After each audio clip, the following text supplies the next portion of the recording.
All right, this is a call to order.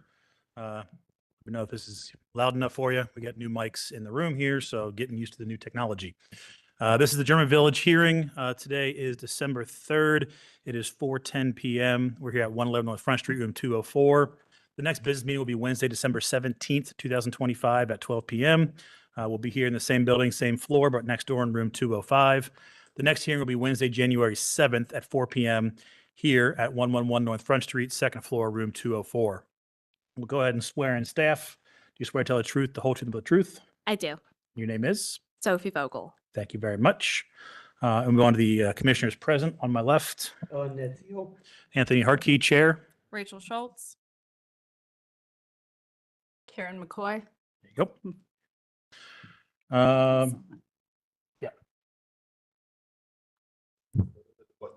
There you go. Like I said, new technology. Today we're going to have a few public speakers. So if you're planning to speak publicly, please get your speaker slip over to staff. We'll take those at the proper time. When you do speak, we will ask that you limit your speech to 3 minutes for the sake of time. We will swear everybody in up front, and then we'll take your name when you come to the podium to expedite the process. So the first thing on the agenda here is the public forum, and we do have one speaker for public forum, Robert Kaplan. Take up the podium. Once you're there, if you raise your right hand, do you swear to tell the truth, whole truth, and but the truth? I do. Thank you. Thanks for seeing me. And I only have a brief amount of time here, so I asked to be seen at the public forum section. Commissioners, thank you for your service and for the care you bring to this work. German Village has been protected for decades because guidelines were written wisely and applied consistently. They exist for a reason, and they have safeguarded the scale, rhythm, and character of this district through many pressures and changes. I respectfully ask that you continue to uphold these guidelines with the same steadiness and clarity that every resident and property owner is held to. The integrity of the district depends on that consistency. This request is not directed at any applicant, but at the long-standing principles that make German Village what it is today. Thank you. Thank you very much. Sorry. We cannot hear the speakers at the lectern. Oh. I think the microphone. We'll fix it. Away. It's not turned up enough. We'll get it. You guys are at a bare minimum for us to hear. Thank you. Okay.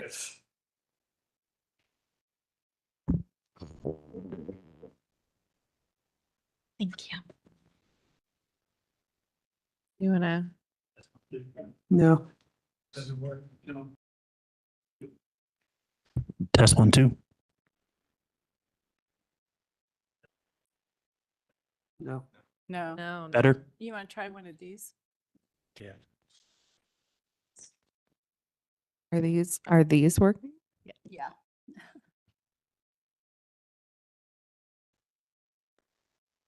Test 1, 2.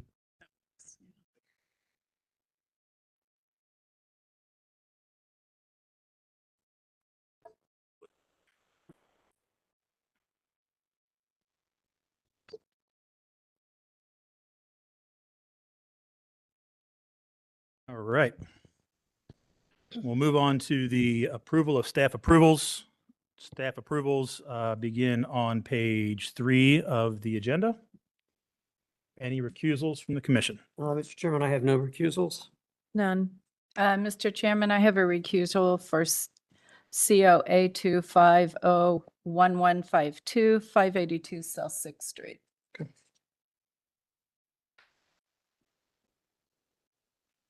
Mr. Chairman, I move to ratify the staff approvals. Second. Any questions on the motion? All those in favor? Aye. Against? Ayes have it. Motion passes. Moving on to the minutes from last meeting, November 5th. I'm going to recuse myself. I was not here for that meeting. Mr. Chairman, I move to approve the minutes from the last meeting of November 5th. Second.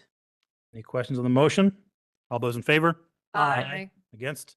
Ayes have it. Motion passes. Item 1 is moved to staff approval. Is that correct?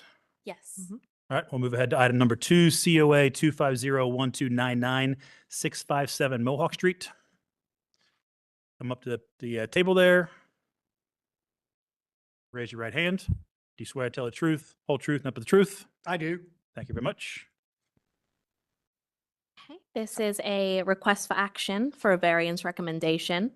The variance recommendation is an amendment to a council variance, CV 01052, to reduce the parking space requirement from 3 to 0 and to allow a specific office retail uses in addition to an apartment unit. These variances were approved by City Council in 2001. The applicant is proposing amendments to the list of allowed uses to include further retail and office uses. The staff recommendation is to recommend the application as submitted. And the basis for this recommendation is the German Village Guidelines on zoning variances, which are on page 139. Anything else to add? That's what we're requesting. There's simply a desire to add some additional low-intensity activities to the uses that were previously approved by City Council. We chose uses that meet the parking variance that was previously granted, so there's no additional load on the community around the site. And so the owner simply wanted a greater variety of users as tenants. And so this is why we're in front of you this afternoon, is simply to allow the owner to increase the list of future tenants for the building. Any questions from the commission? I think your application is clear. I just want to clarify that your exhibit, what you're requesting, is supplemental to the ones that are already in place. That not is before. correct. It will be simply the previously approved one. There were 2 variances granted for the site. So those will retain as a part of the council variance, and then the new ones will be added to those. Thank you. Any other questions or comments? Nope. Is there a motion? Mr. Chairman, on item COA 250-1299-657 Mohawk Street, I move to recommend the variances requested. Second. Any questions on the motion? All those in favor? Aye. Against? Ayes have it. Motion passes. Thank you very much. Thank Moving you. on to new applications. Item number 3, COA 250-1241-267 Reinhard.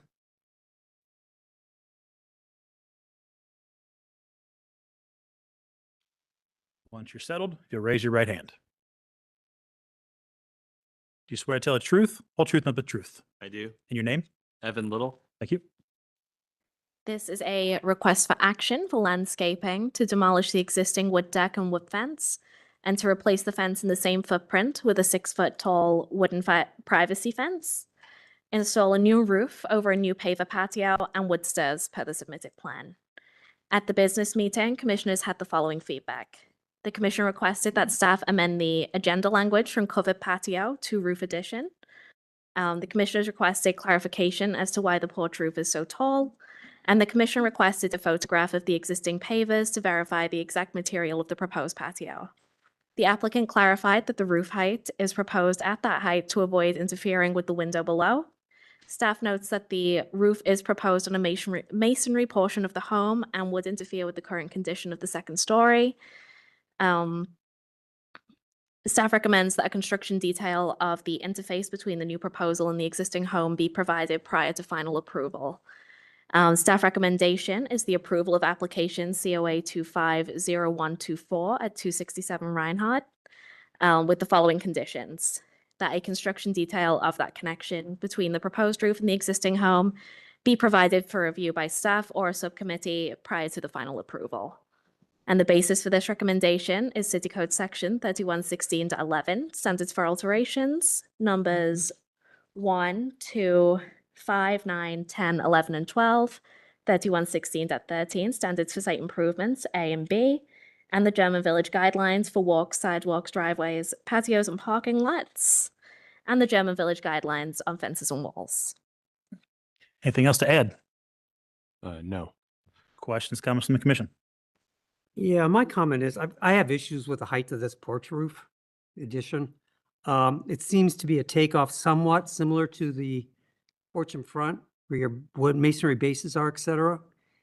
but the floor is actually down at grade level. So it's not really a porch. It's not really a patio. It's kind of in between an issue. I had considered this an adverse elevation by the addition of the patio cover, and it's in position on the shingle second floor gable, and particularly the flared base of that, which the guidelines don't recommend. They try to avoid that. Really think you ought to lower it and get it off of that flared part.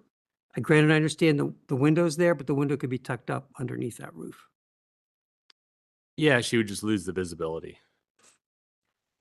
True. And the reason why it sunk is she wanted the privacy from the fence because it does have a direct line of sight to the park. If we were to finish, originally we were looking at bringing it up and finishing it similar to the existing height of the deck, and it's like 4 feet. So she doesn't feel. There's a That's- house between this house and the park.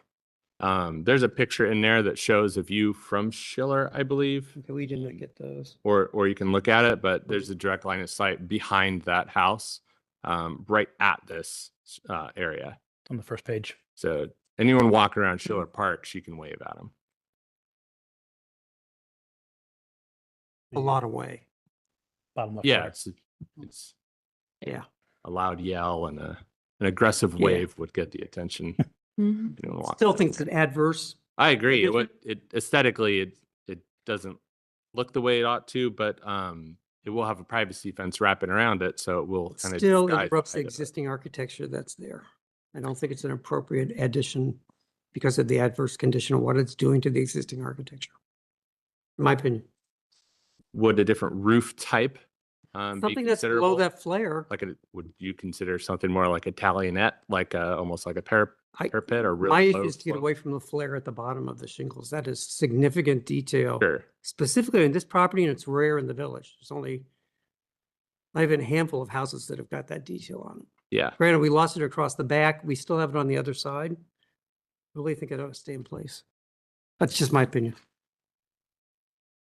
If you could bring it, divorce it from the house Mhm. and make it a freestanding covered pergola, that could be a possibility. I also have an issue with, the same issue Ned has with engaging that flare, but you also wrap the corner. And the detail where you're actually embedding the beams into the facade. We've had people come in previous applications that have looked to add porches, but not in that way. When they did, there was an expression of a column against the house facade. And we could do that.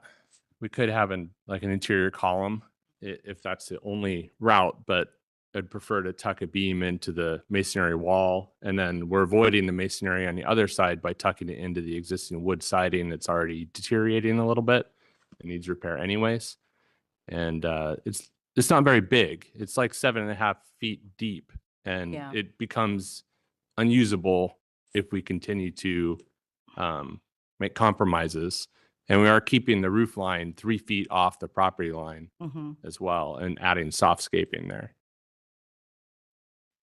I think to Commissioner McCoy's statement, we have in the past not allowed the porch roofs to engage the masonry structure and had 4-poster Yeah. covered pergolas for essentially. Sure. and I'm on the same page as that. Yep. Even with it being a side yard, and if it Yeah, if you look at the guidelines, page 126, item number 4 specifically says to keep as far to the rear as possible and preferably not in side yards at all. So by allowing it in the side yard because there is no rear yard, we are deviating a bit from the guidelines to accommodate what's there because of the lack of rear yard. So in my opinion, we're giving up a bit here anyway. And I think we need to hold strong on the not engaging with the structure. okay. So when there is the 2 interior columns, do you have any thoughts on how far off the existing masonry you want that to be, or can it be right up against it, or I don't think want to if really there's- trap water in between there either. Right. I think it's a construction detail. If you keep it off to allow it to dry out, so you're not Yeah. trapping water. Mhm. It also prevents anybody trying to anchor through the post into the masonry. Yeah. It's really protecting that masonry is the goal of all of it. So if it's an inch, 2 inches, 6 inches, I think it's, the footing's probably going to dictate a lot of that. Yeah. Okay. And I would say if you're amenable to that concept of redesigning the roof to fit underneath the overhang and to go with a 4-post, would commission here be amenable to approving with a committee review of the final design, or do you want to see the full design come back? I don't think this committee review thing is working, Anthony, to be Okay. honest with you. And I think we got to see it before we approve it. Yeah, when I had submitted, it was for just the design review, and I think it got changed to asking for approval. So Action. I had intended on just getting your feedback Sure. anyways. Okay. Yeah. Well, then we can continue, and that puts you on the agenda next month. I'm waiting on zoning at the end of January anyways, as well. Continue. Sounds good. Mr. Chairman, on COA 2501, 241, 267 Reinhardt Avenue, I move to continue. Second. Dealer's choice. Any questions on the motion? All those in favor? Aye. Against? Ayes have it. Motion passes. Continued. Will that get bumped to the next meeting then? It'll be on the next meeting. Okay, If great. you get the information to staff. There's a deadline for that submission. Yes, it'll Thank you. be next Thursday. Okay, next, okay. Yes. All right. Moving on to the next agenda item number 4, COA 2500980-846 Mohawk Street.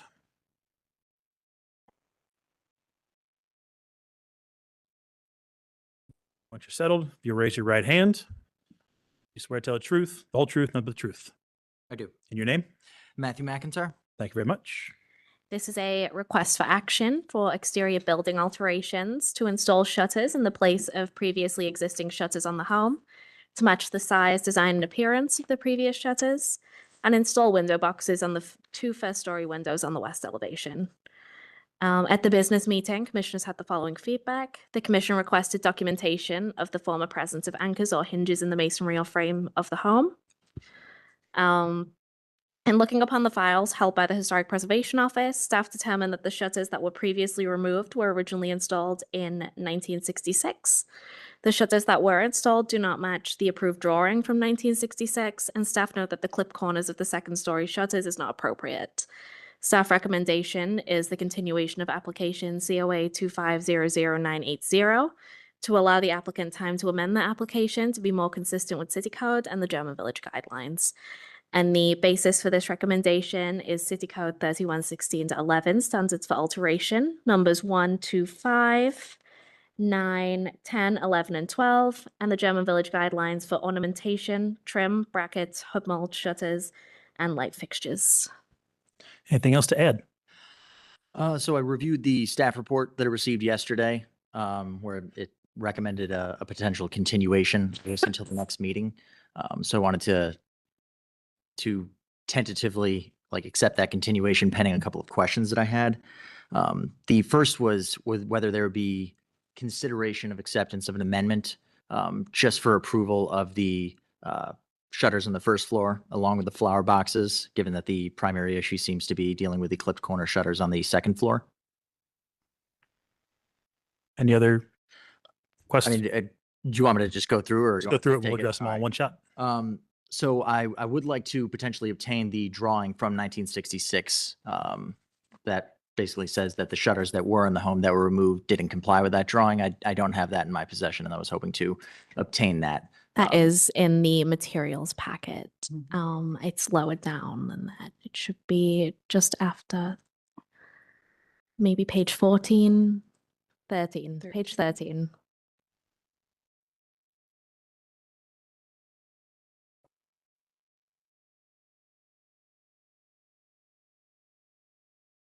Okay.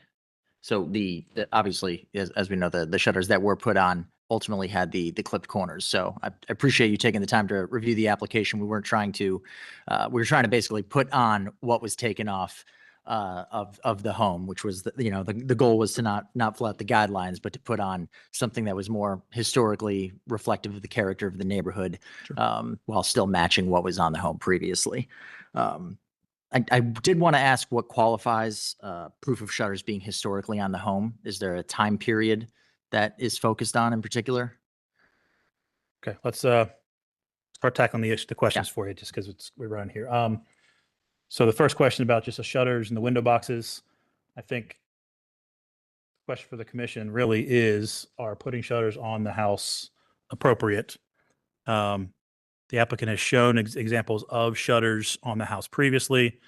Looking at the history of the file with the photos, I believe staff is correct in that the shutters were put on back in the 60s. There was none there prior to, based upon the early 1960s information and the application at that time. So the shutters are taken off. We know when it was taken off. No. Well, the shutters were removed last year Okay. as part of a construction necessity for a window replacement Sure. that we did. So the question for the commission would be, is the shutters being on from 60s until last year, would we consider them a historic element, or would they be an element of faux historicism that should not have gone on in the first place? Knowing that the guidelines were issued in the 80s and a lot of work was done in the 60s and 70s that we would not deem as appropriate today. If I could interject, I mean, the one thought I also had was just because they're added in the 60s is not evidence that they were not previously on the home as functional shutters going back to the 1880s or 90s, correct? Because as we showed with so many of the photos that we submitted, shutter use was widespread throughout the village. Functional shutter use was back dating to the origination of the home when it was created. And functional shutter, typically they'd be hardware either attached to the brick mold around or into the brick themselves. The shutters would be, if they were operable, they would be the size of the opening. And so when they folded shut, they actually close and be functional as opposed to just bolted to the brick. Which is what we were going for versus what was previously on the home, Yeah. which were just bolted there. Yeah, if there's no evidence of there being operable shutters and there's no photographic evidence of there being shutters on it prior to then, and the only evidence we have is photos of bolted on shutters, then there's really not a whole lot of historical evidence to say that there were ever operable shutters on the property. There is also the possibility with changes to trim, replacement repairs, painting over time, that it was there and potentially no longer exists on the home as it is in 2025, though. In theory, there could have been anything on the home. So we have to go with what the evidence shows us. And if there's no evidence to support it, we're not going to create conjecture and fake historic information. That's been our stance since day one. Inception. Suggestion, I would look for evidence of stays or holdbacks in the masonry, because what you said about the wood is probably true. You're not going to find it. But you may find where those were anchored in the brick or in a masonry joint to indicate that. Typically, if you look at a theoretical outline of the shutter, you might have seen an anchor piece so that you can hook it, hold it open outside of that perimeter of that shutter, whereas the faux shutters would have been bolted in within that footprint of the shutter on the wall. Yeah. So evidence of masonry repair, tuck pointing repair in a single location where that anchor would have been could be potential evidence. Maybe a metal anchor is broken off inside the masonry or the brick might be evidence. It still exists in the brick Yeah. or something. But if we can't find any evidence whatsoever, then we have to assume that there was not there in the first place. I think you're going to have a hard time with your second floor window because those shutters Don't are not fit. functional. Yeah. We no way to tie those back. They would have just opened up against the framing. Which is why I asked whether the amendment would be a possibility at this Yeah. time. If we can prove historic evidence of shutters, operable shutters on the first floor, we could go with operable shutters on the first floor. So one question that I have is last year in 2024 at 796 South Fifth Street, I have the COA if necessary, but there was no historic evidence to shutters on that home, and yet it was approved by the commission. It's COA 2400078. It's 2 blocks from my home. I've been by it and taken a look, and there is. We have to go back and look at the record because we have not approved, to my knowledge, in my 13 years on the commission. I mean, I have additional information I could Sure. submit if necessary, or you can obviously refer back to the COA as well. But If we continue to next month, we'll take any information that you may have on that. because in that, the commission did approve replacement operable shutters consistent with historic style, but the home does not have historic shutters from everything that we've looked and seen. So Yep. it's just trying to check on the consistency, whether we could have, we're applying a similar line of logic. Yeah, if at the time that there was that we found that there was evidence of operable shutters, then we would have approved it. But not knowing, not having seen the application or reviewed the application recently, I couldn't tell you what was discussed or what was presented at that time. Okay. So with that being said, at this point, the continuation would be the recommendation, because if I seek the amendment for the approval, I have to provide evidence of the anchoring to the masonry. Yes, we'd have to get the evidence to approve it. So continuation would put you on the agenda for next month. You just got to provide the information to staff, any evidence that you may find. Okay, I'll seek the continuation then.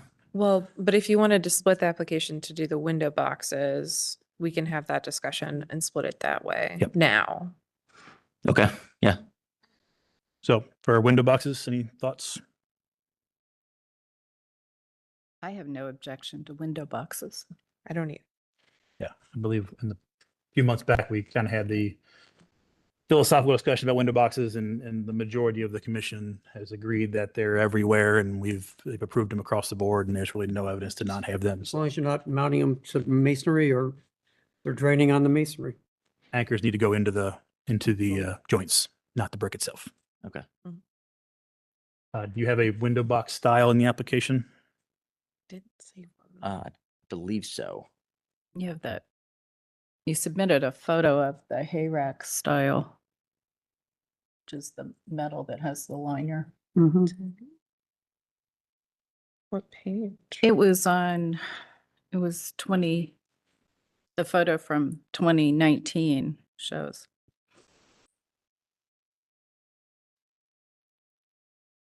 But I haven't seen Oh, this. anything Oh, okay. other than that in the application.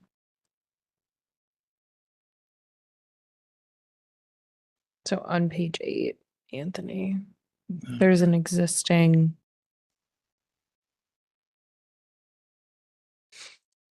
window There we go. box. Is that what you're looking to That kind of, install, You or? want something solid. or more solid. That's think- kind of a window basket. Yeah. I think I'd want to discuss that with my wife, ultimately, Okay. what we want to approach. So I think I might then just seek the continuation of all the issues till the next Think that's meeting, your then, best just to bet? make sure. Yeah. Okay. If you want to come back with either a product cut sheet or photo dimensions of what that is. Okay. We just don't want to approve in general a window box and then have a 6-foot long window box placed on the house because we didn't specify. Yeah, I mean, I think we'd be seeking something of the general length that was previously on there rather than something Sure. of that size, but I take your point. Okay. Mr. Chairman, on COA 25009808846 Mohawk Street, I move to continue. Second? Any questions on the motion? All those in favor? Aye. Against? Ayes have it, motion passes. Thank you so much. Thank you for your time. All right. Moving ahead to agenda item number 5. It is COA 2501271-247 East Livingston Avenue. The applicants will take a seat up at the table. Is that mic working? The mic. Once.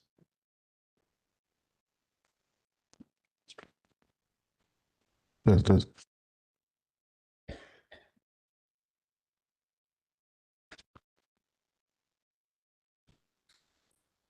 gonna need a bigger table. Your table.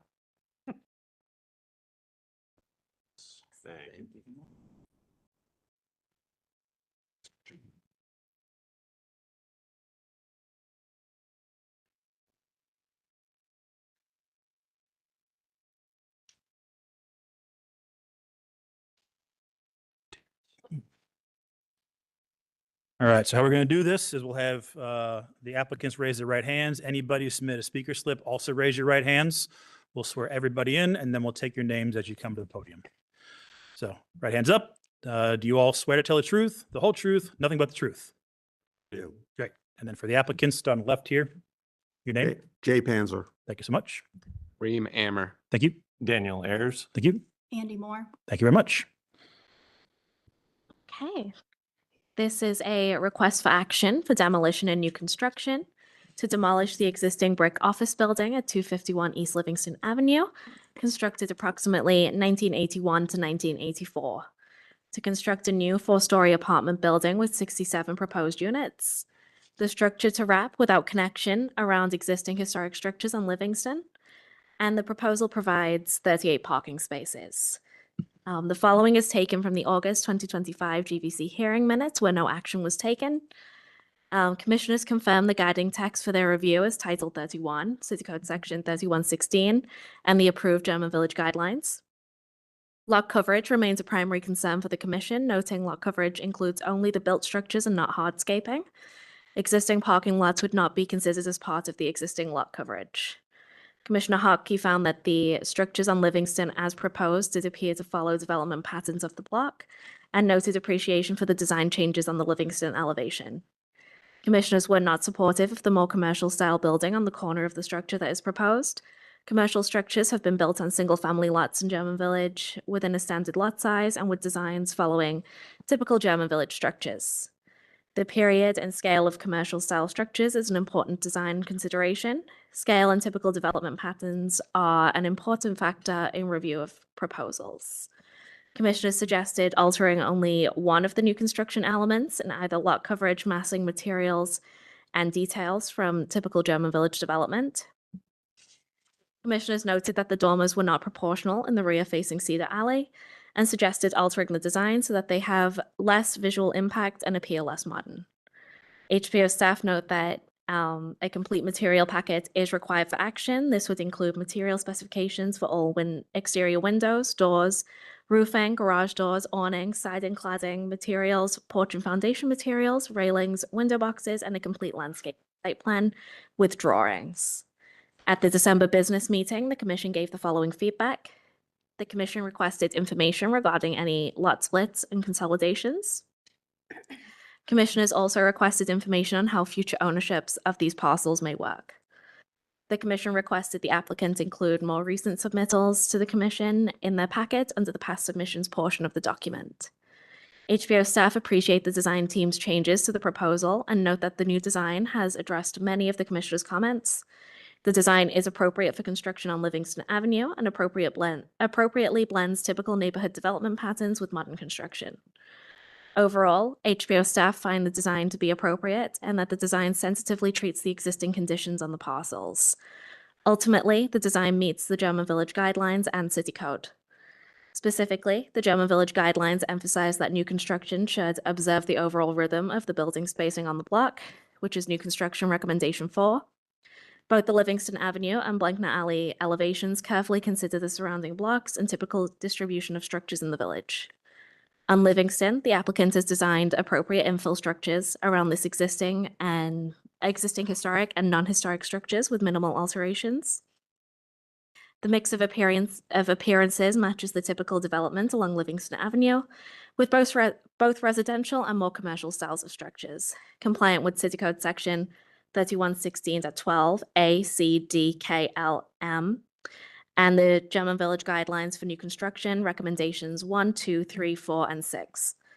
On Blankner, the applicant has limited the number of roof pitches and building facades to follow neighborhood patterns and has alternated appropriately between gabled and flat roofs, compliant with City Code Section 3116.12 A, D, K, and M, and the German Village Guidelines on New Construction, recommendations 1, 2, 3, 4, and 6. The proposed materials at the rear also vary to break up the overall facade and has been placed appropriately away from the property line to allow for more space for cars and pedestrians on Blankner, compliant with City Code Section 3116.12 A and E, and German Village Guidelines for New Construction, recommendations 1, 2, 3, 4, and 6. HVO staff also note the materials and color are appropriate and find the darker colors on the 4th floor help to distinguish between the portions seen from street level, which are the green portions, and those took further from view, which are painted black. Staff recommendation is that the Commission approve application COA 2501271 with the following conditions: that the light fixtures are to be no larger than 12 to 15 inches in height, depending on location. The applicant amends the application to use a smooth or brush finish siding materials with no faux wood grains. The applicant submit final paint colors to HPO staff for review and approval prior to the issuance of the certificate. and that the applicant submits a detailed landscaping plan for plantings as a later submission, noting that current renderings and plantings seem appropriate, but a landscaping site plan is required. And the basis for this recommendation is Title 34 of the zoning code, A.10.040, applicability of Title 31, Planning and Historic Preservation Code, City Code Section 3116.12, Standards for New Construction, A, C, D, E, F, G, H, I, J, K, L, M, and N. City Code Section 3116.13, Standards for Site Improvements, A and B. City Code Section 3116.14, Standards for Demolition. The German Village Guidelines for New Construction, Recommendations 1 through 6. The German Village Guidelines for New Construction Materials, 1 through 3. All right. So this is gonna work. We're going to ask the applicants to go ahead and go through their presentation. We will then invite the public speakers up to give their comments. Please address for public speakers all comments to the commission. And we'll take your names when we get to the podium. Please limit to 3 minutes. And then we will have the commissioners ask questions and comments, and then we'll have our discussion with the applicants. So applicants, table is yours. Great, thank you. Pleasure seeing everyone here again. It's been many seasons and many submissions now, approaching, I believe, 6 or 7 submissions.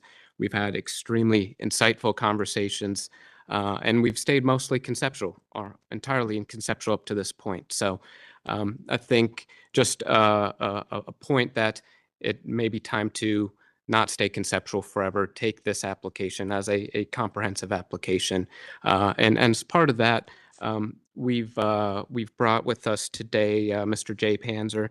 He has been on the commission previously for 16 years and was a chair for 9 years, and even co-authored some of Can the you guidelines. adjust the location of your mic? Sorry, some people in the back can't hear you. Sure. Is that better?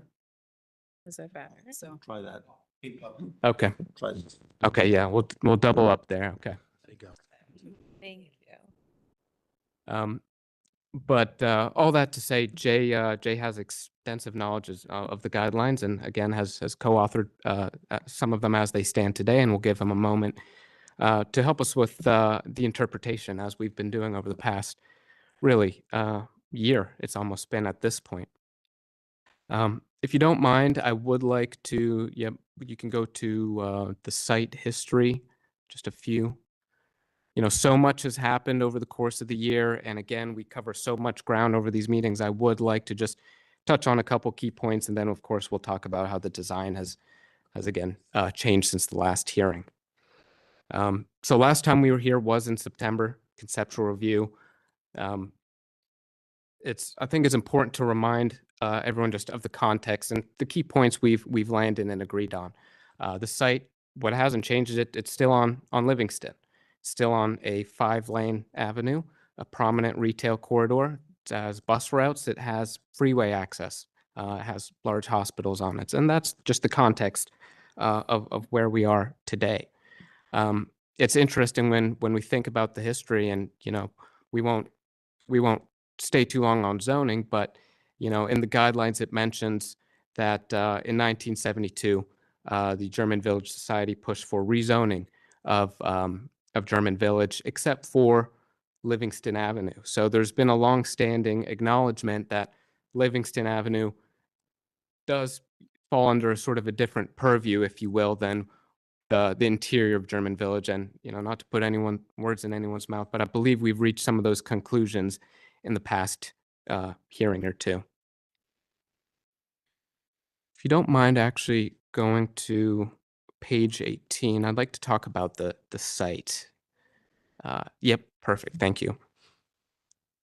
So again, not to get tunnel vision and stay a little bit big picture here, but as we're proposing today, the site that and what we're demolishing is predominantly a parking lot and an office structure that and the commission has deemed does not provide any historic contribution. So when we think about historic preservation, all the properties that are on Livingston that have historic value, we are keeping. We've actually, over the course of many years, renovated and honored that contribution. And we're really just looking at the parking lot and the office that doesn't contribute. So I think that's a key thing to remind ourselves about. If you don't mind, yeah, that's fine. If you could go to the street view next, yeah. Again, a view of Livingston. Here is, the full access cut as it stands today. That would be filled in, with new construction as we're proposing. If you could go to the alley. I think Blankner also tells a significant story of what we're adding in terms of contributing to the walkability, the pedestrian, and even the automobile experience. As of right now, it's not very walkable, very difficult to maneuver even with an automobile. And the office structure that we are proposing to demolish actually encroaches in the right of way and creates a pretty difficult pinch point for folks to drive through. So now I'll ask that you go back to the concept update. Great, and maybe one page below. So if there's one thing I'd like to, applaud our team that over the past several submissions is, I'd like to acknowledge that I think we've done the best of our ability to listen to the neighbors and the commissioners, and I believe there's a really strong paper trail of all the recommendations and suggestions we've been given, and wholeheartedly tried our best to incorporate those within reason. It's also important to notice how far we've come. Our first submission had, upwards of 98 units. And over the course of our discussions, we've now dwindled those to 67 and also incorporated retail and a commercial component that we believe will be an amenity for the residents of the area. Some of the high-level things that are different from the last submission, as recommended, we focused on landscaping. We've submitted a landscape plan as well as details around landscaping.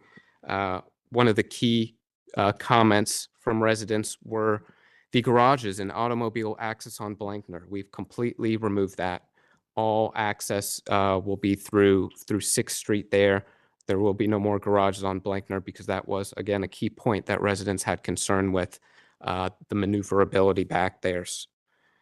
We've also provided options this time around for colors, window placements, and even some of the massing on the 4th story.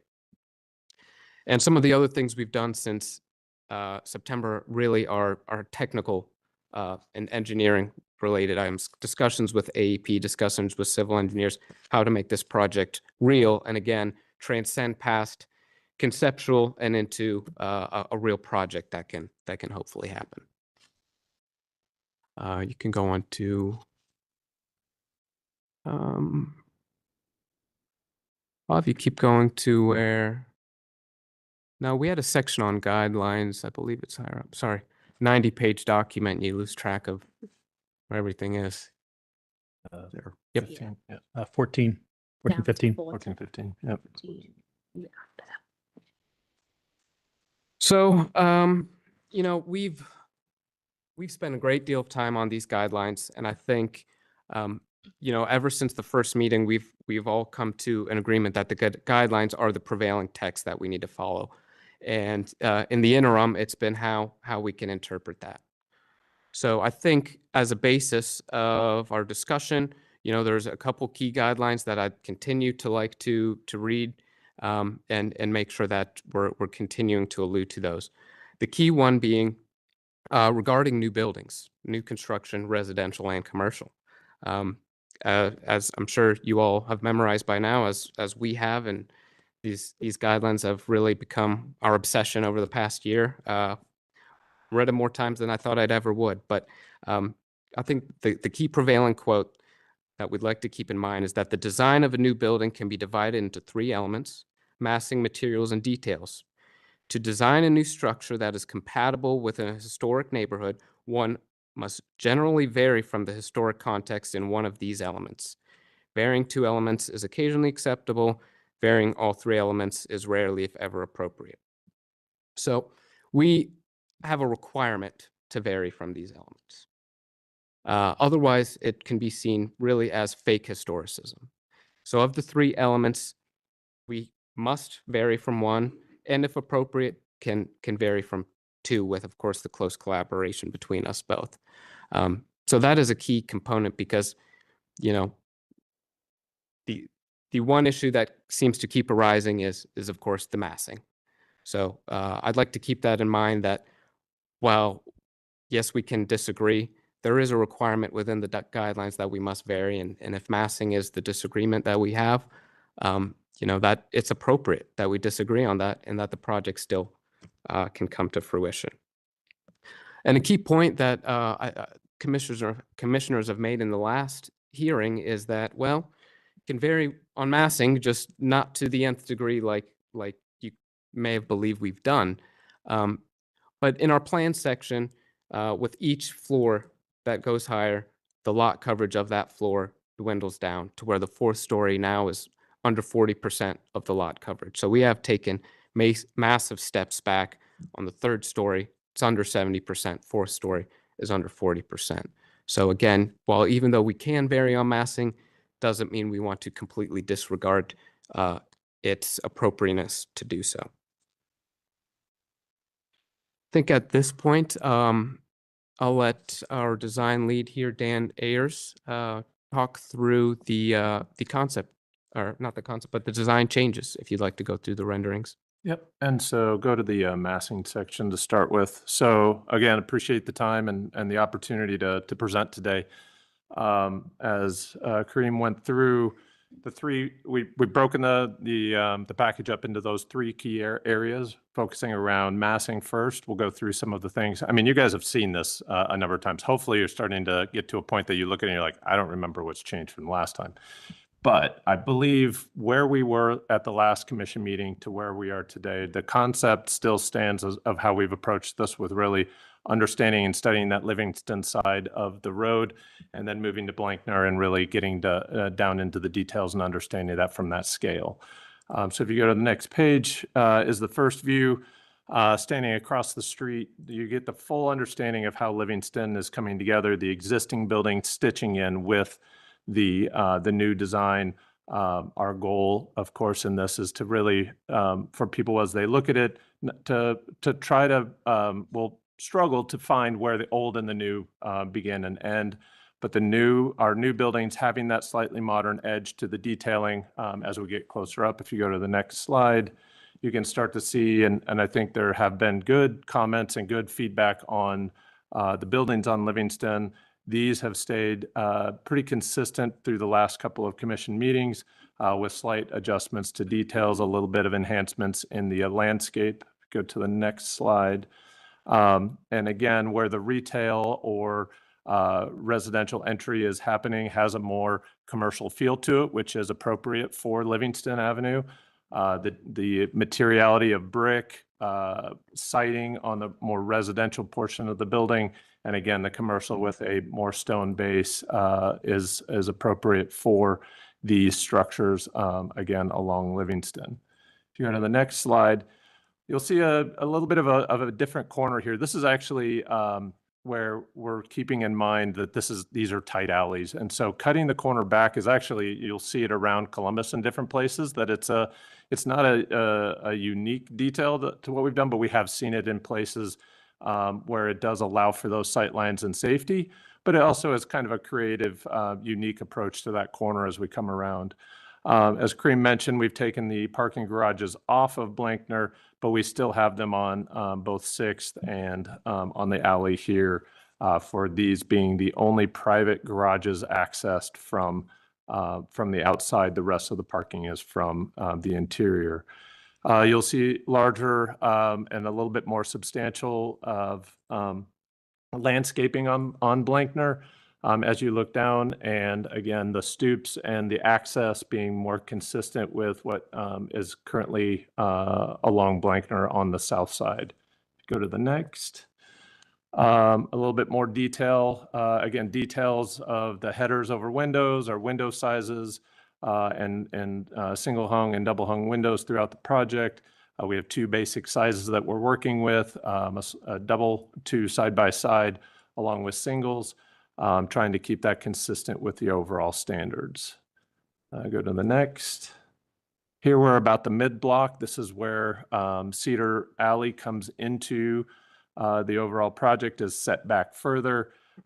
We have an opportunity for more landscaping in this area to make it a little bit more lush. And again, from a pedestrian standpoint, there's still room. We've increased the width of the alleyway on Blankner. We've added the landscaping, which we want to make sure is also can survive in these conditions. So go to the next. Now looking back, we're looking to the west on Blankner, more of the detailing around the board and batten, around the windows, and again, flat roofs, pitched roofs, creating that variety along the alleyway, which is also, as you continue down the alley in either direction, more consistent of a feel as you move through overall German Village. The next. On the corner here, in the last presentation, we had varying size windows on this building. We went to a more standard. We do have option of both to look at and get your input. Our goal today also isn't to just come with a solution, but a couple so we have an opportunity to have a discussion around some different options and get your input, and hopefully come away with some decisions to move forward. And again, in the lower right-hand corner of most of these, we do have the previous submission images, so you have that as your reference. Next is a more of an elevation view on Blankner. If you've been counting, which I don't know how many people have, how many times you've been able to see that 4th floor as we've been moving around the project. Here you're seeing an upper 3rd level. This view and getting this type of an elevation is still very difficult on the perspectives. That 3rd floor is very, very difficult to see, and is a consistent way for us has been adjusting the massing, as Kareem has said, as it moves up, to give it that scale and that understanding that we are trying to preserve that within these areas. Next. And then again, further back down Cedar Alley, looking back up, and so you get a sense of how the existing conditions are for that further away view to the south. So we have a couple of, I think this goes into the options at this point. Yes, so in massing options, I'll flip through quickly. There's a couple at the top.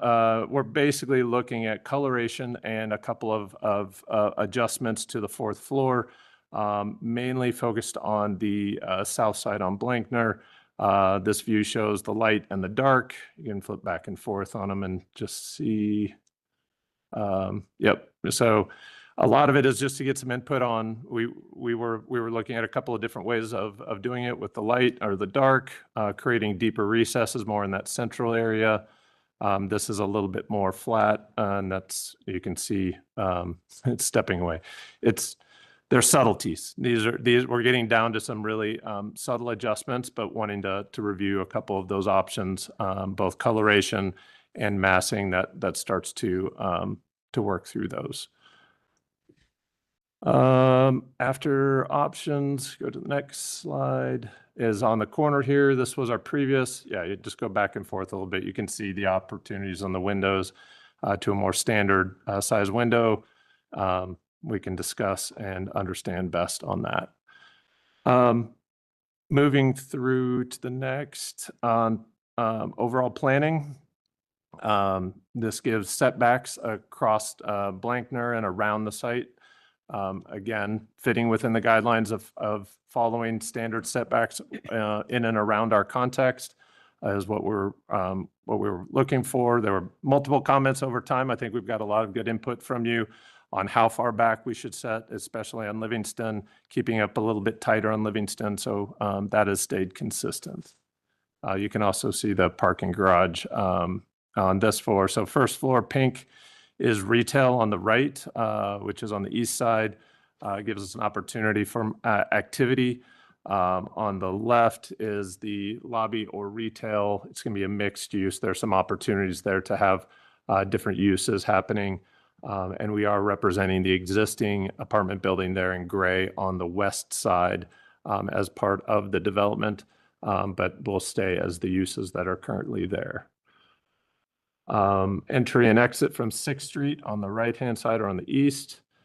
And again, those parking garage, individual garages will be accessed from inside the garage along Blankner.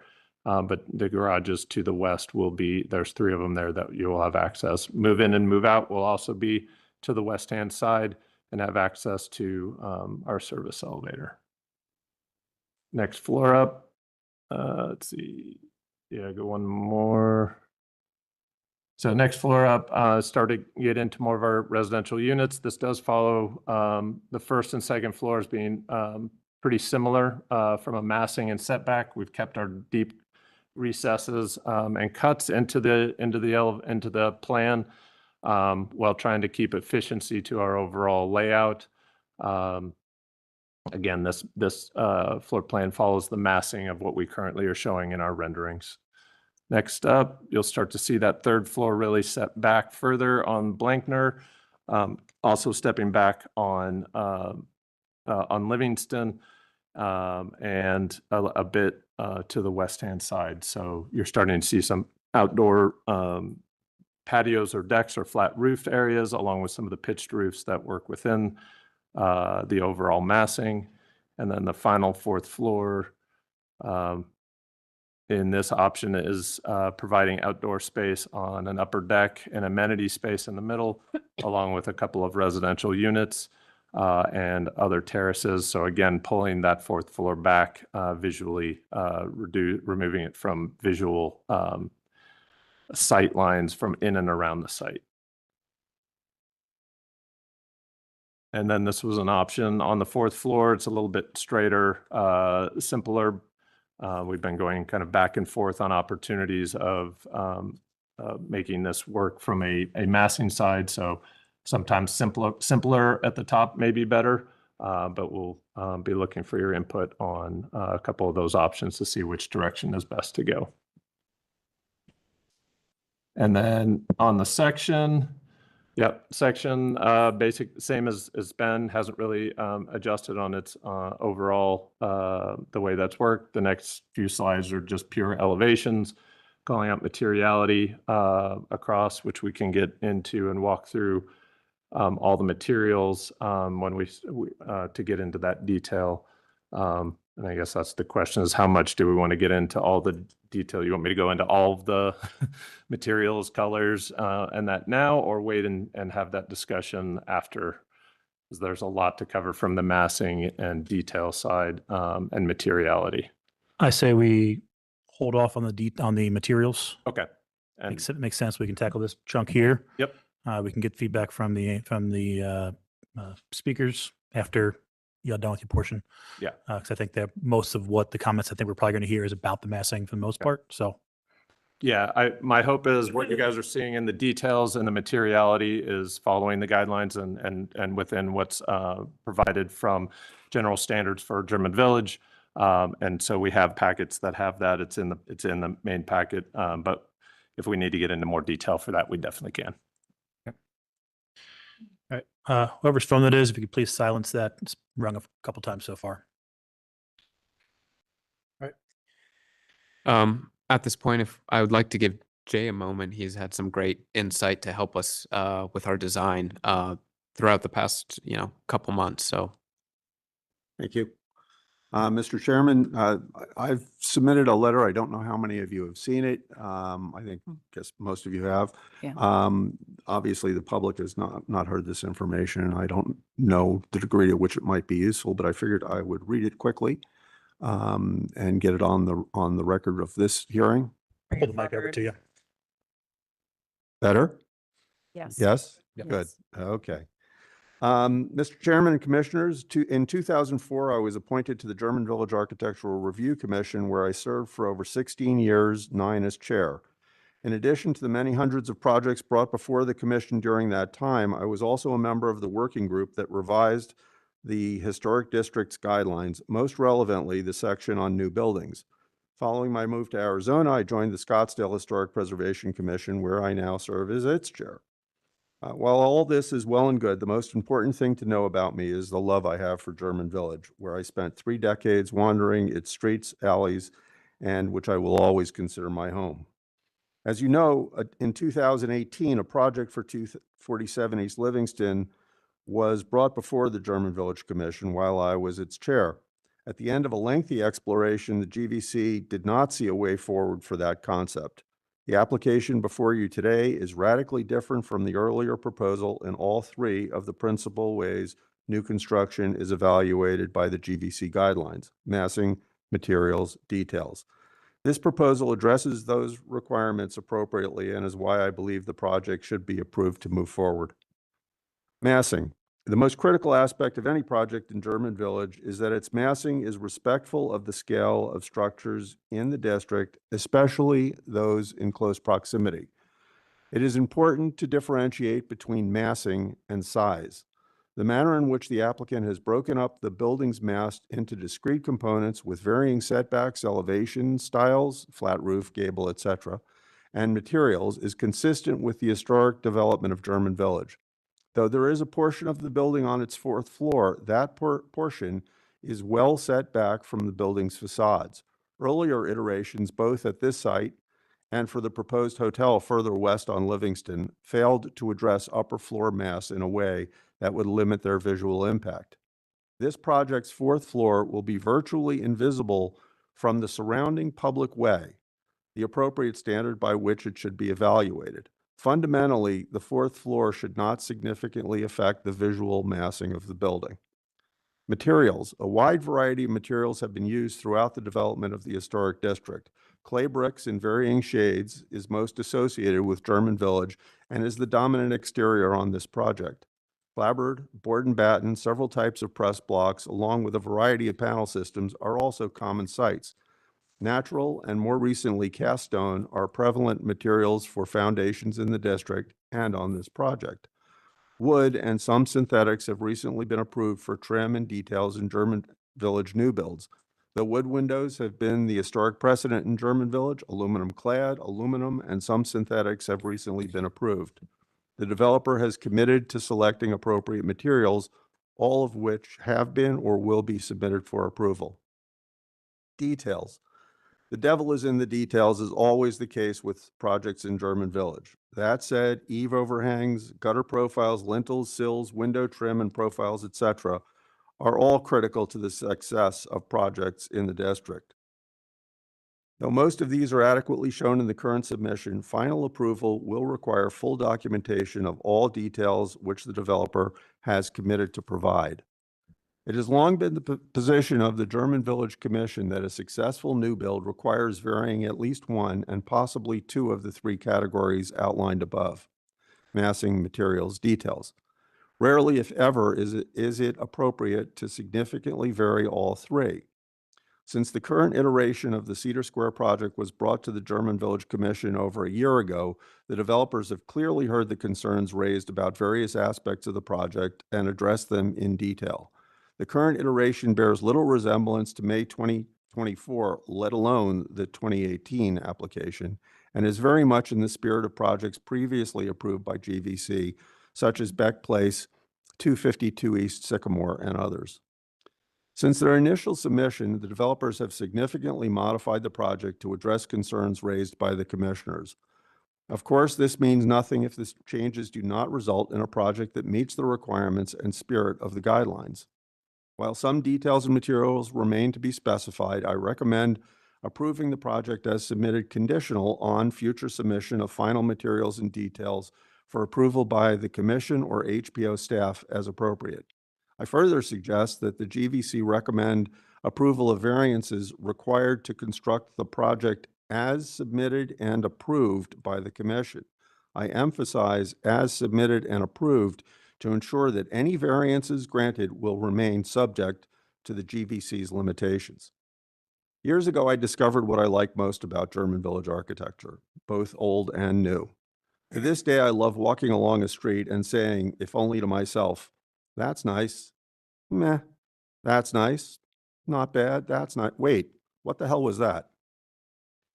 That could be a new build that didn't register as such at first glance. It could be a detail on an addition or a material used in a novel way. I'm convinced that Cedar Square will come across in exactly this manner. To the casual observer, it will blend in with just enough, what the hell was that, to make it interesting, as all good architecture should be. Thank you.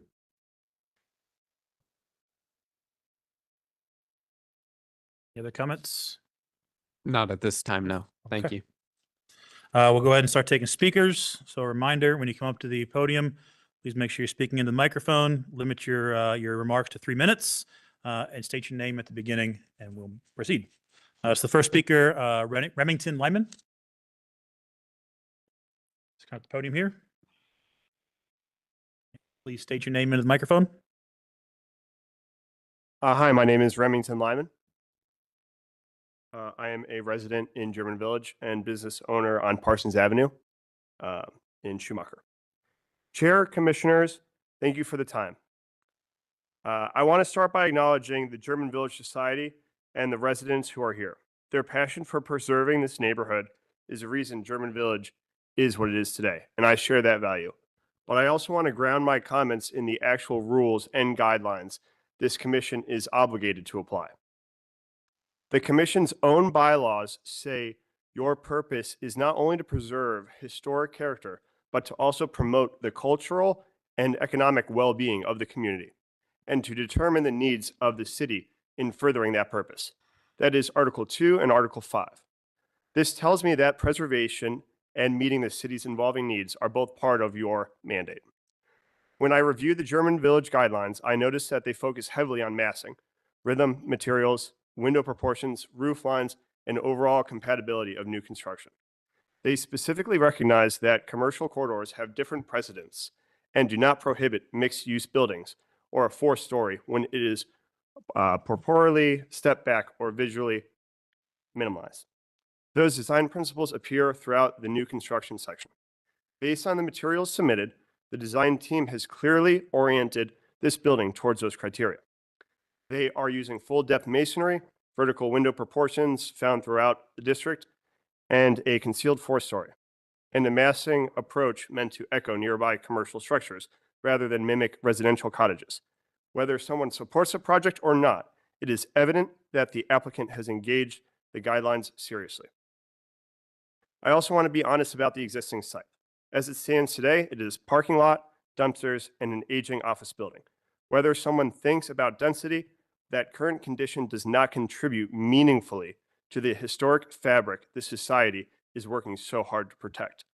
Finally, from my day-to-day work in real estate, I see the real need for housing in Columbus and in German Village specifically.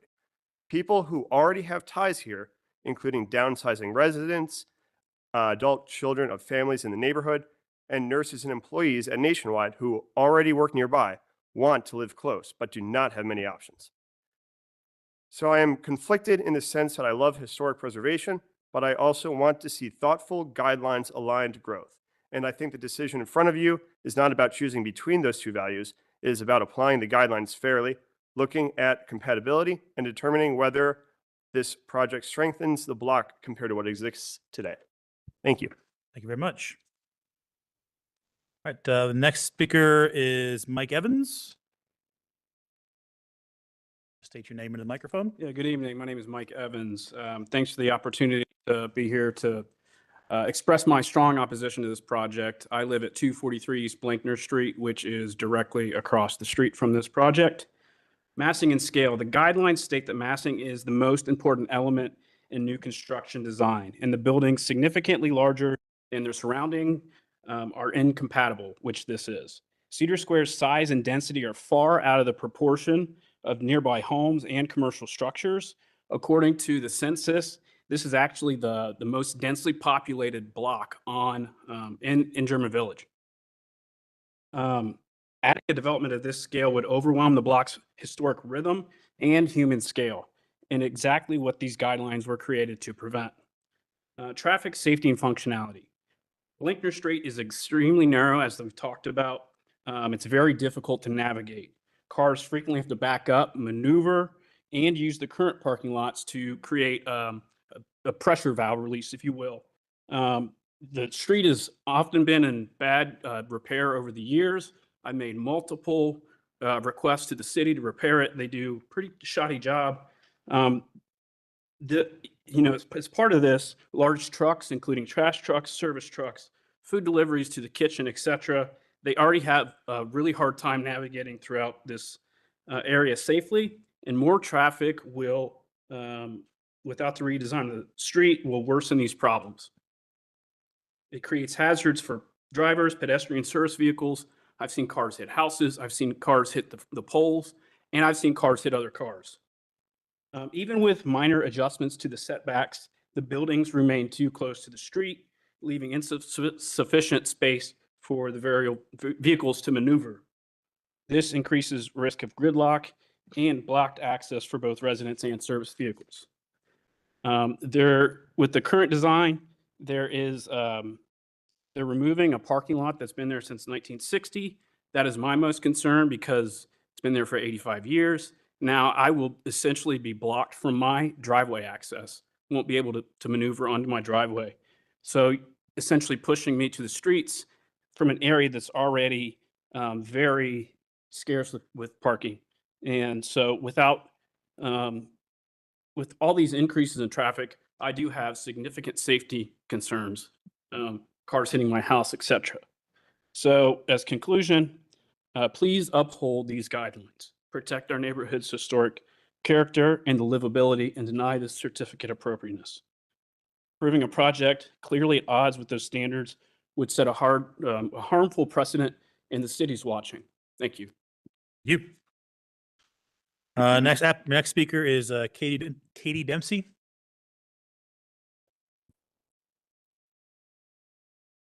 State your name in the microphone. Katie Fallon Dempsey. Oh, got me. Can you hear? Put it down on the lower area if you want. Can you hear me? Sorry. Yeah. Okay. I'll be quick. Chair and commissioners, thank you for your time. I'm a homeowner in German Village, and I live less than a quarter mile from the proposed development, and I'm here to speak in favor of the development. In isolation, the design of this project maintains the historic feel of the neighborhood. The developer has clearly taken feedback and modified designs to meet what has been asked of them. Their most recent submission highlights how they have modified designs to meet the commission and the city's goals. And given recent approvals by the commission, the pushback here feels arbitrary and inconsistent. But this isn't just an abstract design. I'm even more in favor of this proposal when we consider where it is and what it replaces. Livingston is a perimeter corridor street, as noted, and what it is replacing is not necessarily what I would consider to be historic design that we're aiming for. Historic preservation is intended to preserve historic structures, and this design certainly surpasses the historic appropriateness compared to what it replaces, and it improves the character and consistency of the development compared to what exists. I love German Village. I love living there. It's walkable, it's dense, it's beautiful. I think it is by far the best neighborhood in Central Ohio. I come from New York. When my friends visit, they're always jealous of being here. But it's also increasingly expensive and exclusive. Given other projects that the commission has approved in recent years, protest against this design seems to inconsistently apply scrutiny to keep new multifamily development out. At a time when evictions and homelessness are rising rapidly in Columbus, I'm in favor of this development in our neighborhood and opening more doors to our wonderful community for those who want to move here and stay here as their housing needs change. Thanks. Thank you very much. Next speaker, Amy Weiss.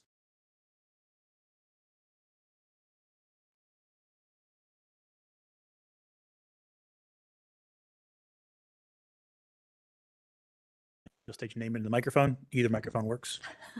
You sure? Yeah. Hi, I'm Amy Weiss. I have lived in German Village now, I think since 2003, 2004. I first lived at 284 Lear Street around the corner from where we're talking about. I've also lived on Blinkner, just behind Cedar Square, what is there now. And then I lived at 5th and Lear. I now live on Midhoff Street, which ironically is right around the corner from the 59-foot structure, the HVAC tower that was used, I think, as a guideline for height here. Although I know Schwartz Castle was mentioned, neither of which have the density of this particular development. That said, I think it's a beautiful development, and I think the folks from Cedar Square, pardon me, have done a tremendous job in what they are trying to do here in design. I do have concerns what this specific development will do to the neighborhood in which I've lived or had lived for, gosh, almost 15 years. I know that very recently, the city of Columbus revised what our parking requirements were for new builds. And as a result, we are now seeing what we were promised, developers taking care of us and our neighborhoods with regard to parking. And what we are seeing is a beautiful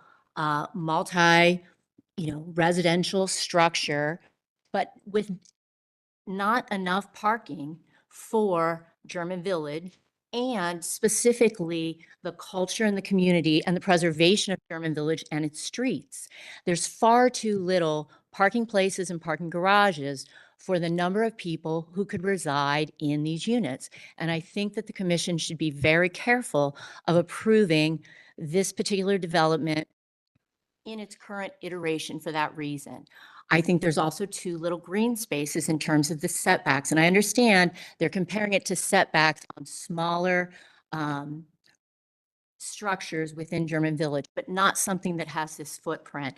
There are a lot of people in German Village who live here and we love our dogs. There is not a lot of space for dogs who hopefully will be living with their parents in this new community. And I would urge the commission to consider those two particular considerations when they are looking at this and encourage Cedar Square to just do a little bit better for our community. Because I think I'm very happy that these folks want to invest here and make this a better community. And I certainly heard what Katie said about us needing more affordable housing. And that's all very, very true. There are a lot of people who want to live in German Village and Marion Village and be part of our community.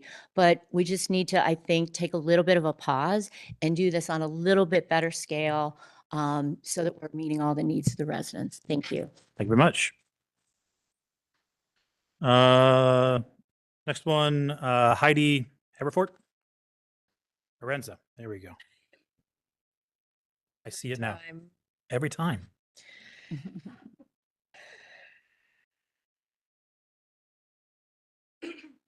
You'll state your name into the microphone and you can go. Heidi Horenza, 518 South 5th Street. You've seen me here before.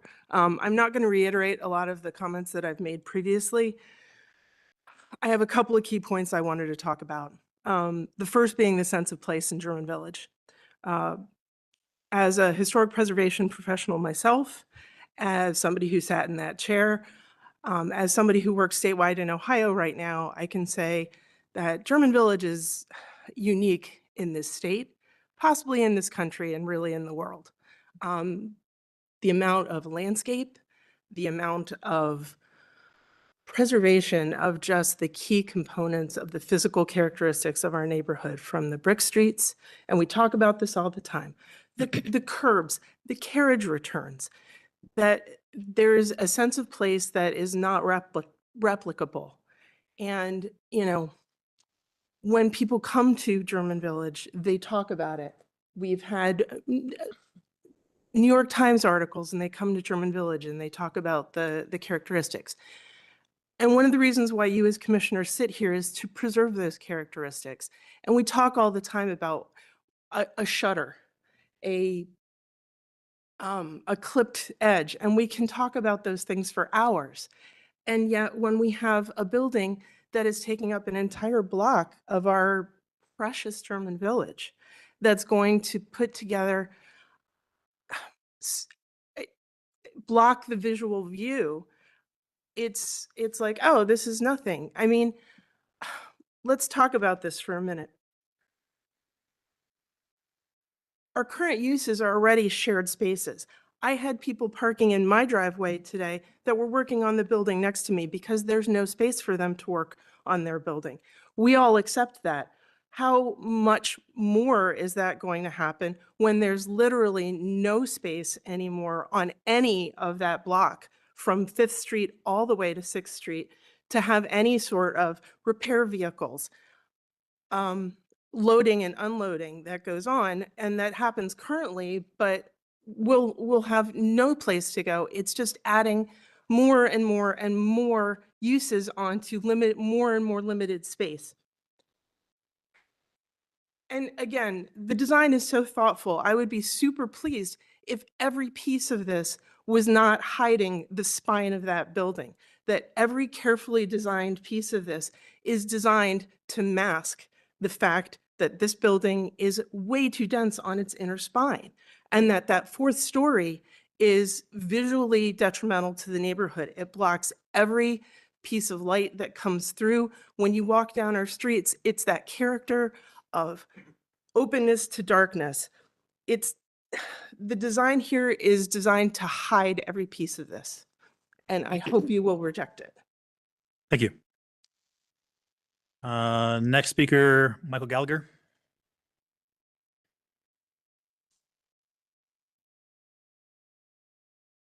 Mike Gallagher, 12-year resident in German Village. This is my hometown. When I moved back after being out in Georgia for a while, this is where I wanted to live. The character of the village is what I wanted to live in. I'm going to basically bring up a couple of things. Number one, I attended the November 19th zone-in open public forum, and walked away with a question. I'm not quite sure how this affects, but they talked about parcel by parcel plans in the revised zone-in plan. I don't know if this affects this parcel. I'm curious as to whether that needs to be considered.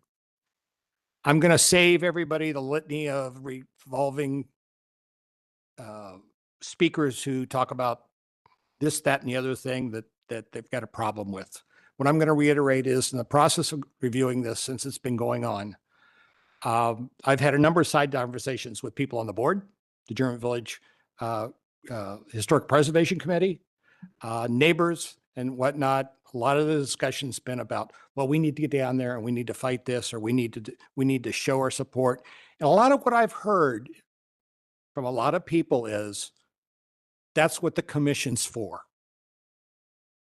And I'm going to look at each one of you and say, there are an enormous number of people in this community who are looking for you to uphold the guidelines, and their trust in you to do that is enormous. And what I like to say is, to shorten my time here, I would just like to say, if everybody in this room that agrees with me that we trust you, please stand. Thank you.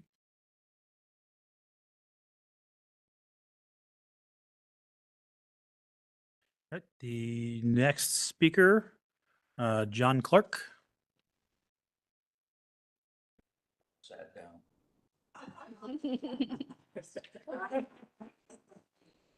Jay, it's good to see you. My name is John Clark. I live on City Park Avenue. This apartment complex, if built as planned, would be massive. 4 stories high, far taller than the German Village guidelines would allow. Setbacks of only 5 feet in the front, practically no setbacks on the sides or the back, and narrow alleys and turning radiuses on 3 sides. Lot coverage of 81%. And you can't even see the remaining 19% unless you go inside the complex. Now, I know you don't normally talk about parking here, but please humor me. A total of 67 residential units, I might be off 1 or 2 numbers here, and 38 parking spaces, either surface or garage, about 10 ground floor apartments, all with private garages, I think. That leaves residents of the 57 or so units on the 2nd, 3rd, and 4th floors competing for about 28 parking spaces. There's no parking on either side of the complex or in the back, and only 3-hour limited parking in the front. So assuming 1 driver per apartment and permit parking only for the ground floor residents, where do these other 30 drivers, residents park? So where will, we don't know. There's also no designated parking for the 2 retail spaces, either employees or customers. Now, that lot coverage, 81%, I said you can't even see the remaining 19%. It appears from the outside that every square inch of that lot is covered. The owners and architects have used every insufficient argument they could muster. The new zone end laws allow us to build higher than the guidelines allow. No, they don't. It's no taller than Schwartz Castle or the old watch factory on City Park, or on Thurman rather. Well, those buildings are not nearby, and they're 100, 125 years or even older. It may be German Village, but Livingston is more like a commercial corridor. It's still German Village, and the guidelines apply. Livingston should be treated as a buffer between downtown and German Village. It's still German Village, and the guidelines apply. An architect whose name is still connected to this project once told this commission, and I'm paraphrasing here, this complex has been designed to contain 98 units. It would be impossible for us to design it with any fewer than 98 and still make a profit. Now we have the architects asking for 67 units, so it appears they'll be operating at a loss. This complex is not right for German Village. It's not about other developers who are just clamoring to sink their teeth into our neighborhood. It's not whether you like the project or not. It's not really about the objections of its many opponents. And it's certainly not about how far the architects have come in making this thing appear more pleasing to the eye. It's about the codified German Village guidelines to which we all must adhere, even the city. Thank you. Thank you. All right, moving on to the next speaker, Rosalie Goodsill. You'll state your name into the microphone. Rosalie Goodsill. I've resided in Sherman Village since 1962, and my presentation is about a CEO, which shouldn't be granted. In 2019, adjacent neighbors gathered at Cedar Square site with city traffic engineer head. I'm quoting his comments made to BCA and City Council.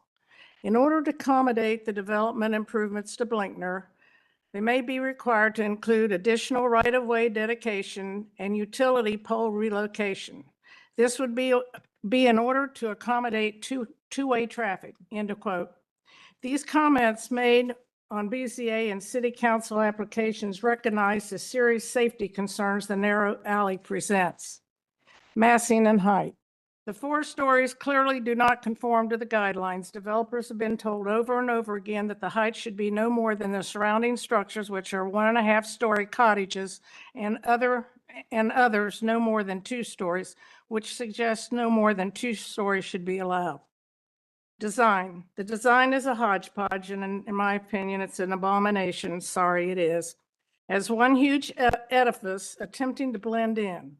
Instead, the fourth floor stacks like boxes above the lower rooftops, smothering the developer's own charming historic structures. Why not break up the huge collection into parcels to fit into the other historic structures? Charming 2, 3, 4, and 6 units with adequate parking to attract quality tenants paying higher rents, much less hassle, conforming more to German Village. Why demolish the cool theater? Consider adaptive use. Setbacks. A previous plan in March allowed for 14 setback. The rear of the building is now realigned to almost existing 0 lot line with no relief for almost a block. One notable setback now being removed is the northeast corner of Blinkner and Dixon Alleys, denying surrounding owners relief from solid walls. Most disturbing is the long wall, a mere 10 feet away from Blinkner owners' property lines, as if next door, except it's in one's front yard, creating a canyon with no skylight. Ingress and egress. It's been suggested to the developers that cars exit to Livingston because South and Livingston corner is a traffic safety congestion nightmare. The developers consultant said to me, to exit Livingston presents a safety concern. It's not a valid argument when much more traffic exits large downtown parking buildings. In closing, the plan is devoid of sensitivity to the quality of life of the German Village the community. The rendering presents as a fortress forever destroying the inviting organic gateway scene to German Village. I've outlined why the developer should not be granted a COA. Granting it sets a serious precedent for other 3 to 4 story developments coming in the Livingston and High Street corridors. And by the way, there's a 14% vacancy factor downtown. There's plenty of apartments begging. And there was one other comment that I was going to make that I can't remember. Thank you very much. Next speaker, Paul Burke.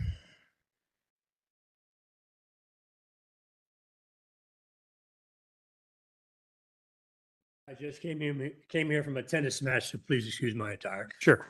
Please state your name for the record. I'm Paul Burke, and I live at 314 Jackson Street. And a lot of what I have to say has been said already, so I'll maybe try to highlight it as best I can, minimize it. I'm here to talk about the quality of life of German Village, the absence of it that will result from this development. The structure is overwhelming. And it's just too large. The lack of street parking will result. Traffic safety in the small alleys need to be addressed. And the loss of the skyline that we currently enjoy definitely will be lost.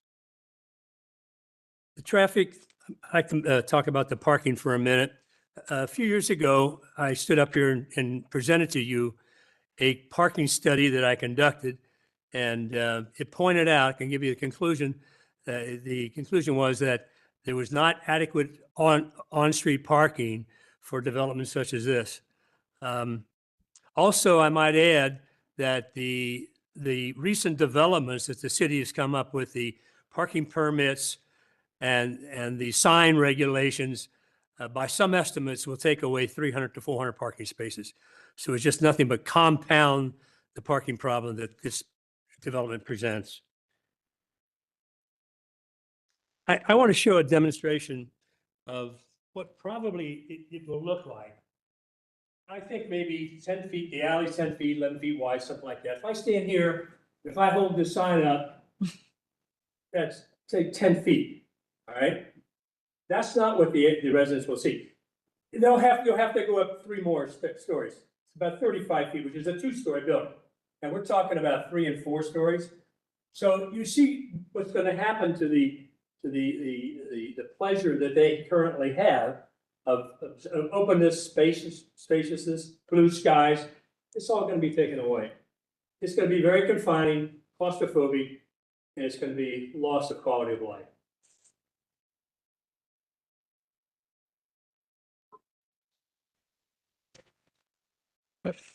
Thank you very much. That's the end of the public speakers. Is there anything the applicants would like to speak to that you heard, or we can open up the commission for questions and comments? Yeah, I'll just mention, we applaud all the residents and their feedback, and there's a lot of great comments and suggestions, and we continue to work to incorporate those. At the last hearing, again, maneuverability on Blankner, the garages, remove those. Let's get more width on Blankner. We set back our building. We put landscaping. So again, there's a long paper trail of us really trying our hardest to listen to the residents, within reason before this really dwindles down to nothing. But I think there's something everyone in this room can agree on, which is that this project needs to be upheld by the guidelines. And I think we are very in alignment with that as well. It's not about who likes the project. It's not about if I like the project or the commissioners like the project. It's about if it's appropriate and if the guidelines that have been set forth apply and what, if anything, conflicts with those guidelines. So I think if there's one thing we're all in alignment on is that this needs to be really just cross-referenced with the guidelines, and that really should be the basis. And we're confident that we adhere to them.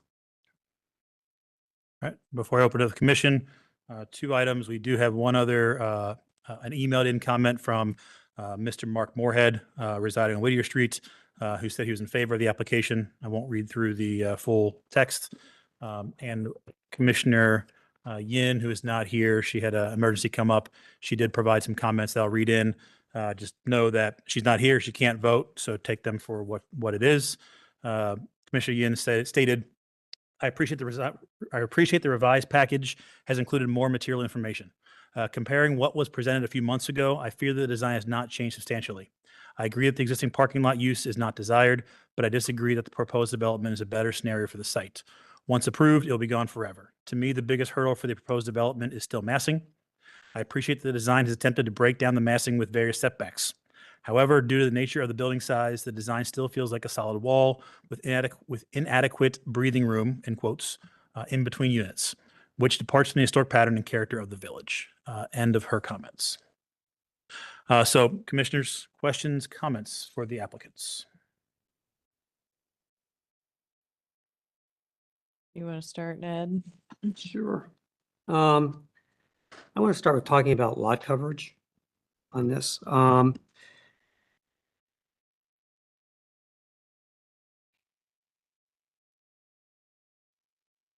Currently, there are 8 parcels in this project. 5 of these will require lot splits to get the lot you need according to your lot split chart. And I appreciate that for you guys putting that in the thing. These lot splits will prevent the future typical use of yard space for the 5 remaining historic or contributing structures that are on the Livingston side of the building. It diminishes the historic value of these structures by destroying their historic context. For this reason, the commission has denied lot splits in the past. The simple reason that we were reducing the historic parcel that the structure was on. And we felt that was too much of a limitation to the historic context and the future of that building as an historic item contributing to the village. This project will require lot consolidation to achieve a 32,496 square foot area. This is not representative of the historic land use in this part of the village. We've had a couple of commercial, we can talk about the concept that this is a commercial project. I will challenge that. There's nothing in the building code that goes to commercial. That's strictly a term used in the guidelines. This is a R4 with mixed use per the code, and I'm going to look at this as an apartment building, not anything to do with commercial. So it's residential to me. Lot coverage that you're doing is 86%, which is not typical of the village either. Maximizing lot coverage with new construction is not in accordance with traditional historic development patterns in the neighborhood and is not appropriate for new construction. That's right from the guidelines. There is potential for this block as proposed, and this is the historic structures, to no longer be contributing to the historic district. You've cut them out, you've isolated them with this building. And therefore may jeopardize the status of this block, may also possibly jeopardize the status of our historic district in that too much has been compromised and not retained.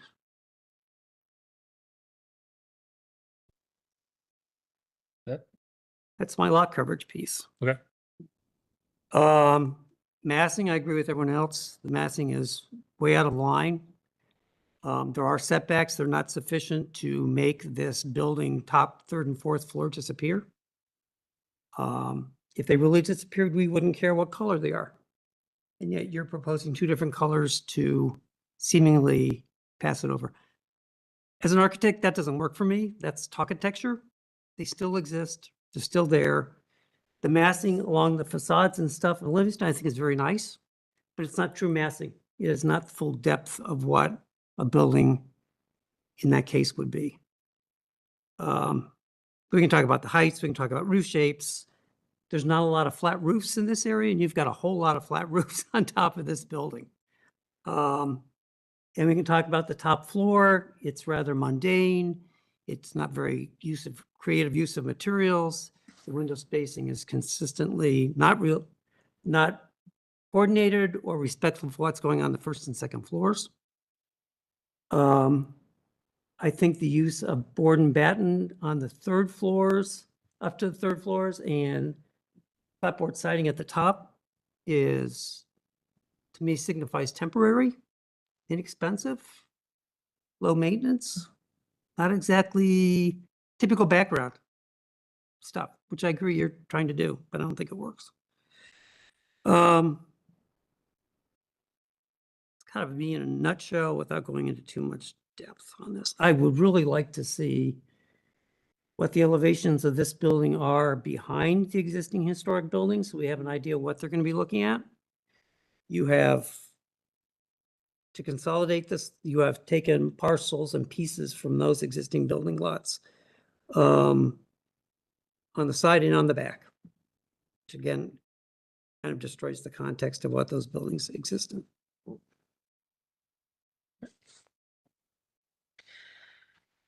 I agree with a lot of what Ned has said and a lot of what the speakers have come up and said, so thank you. There has been a lot of development over the year or years based on when you start this project. But the rhythm of the German village is not being sensitively looked at for these lots, with what Ned was talking about the lot splits and the lot combinations is not historically what would have happened in these areas. And to treat them as a mega block is, and mass it as such is really a disservice to what German Village has been for decades and decades and decades. So, and I would also like to look at what you're calling green space. I think Commissioner McCoy will also touch on this. So do you You're gonna pass the I will the pass the baton? baton to talk about Okay. green space Okay. on this project. Okay, I will start this by saying that I do appreciate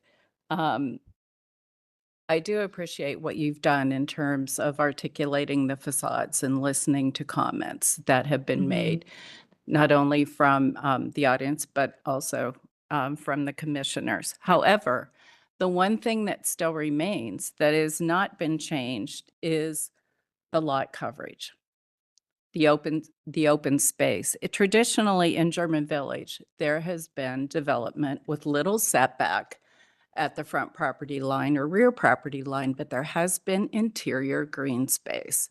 And if you look at the aerial photos, you will see, even on Livingston and Commercial Corridor, as you talk about it, there are still a lot of open space between buildings. The lots are not completely covered. If this development is built in the way it is with this density, we lose the potential for green space. There's just so many issues, and it all comes down to, for me, with the whole idea that it's too dense and it's covering the lot at too high a rate. And, it's not respecting the GV pattern.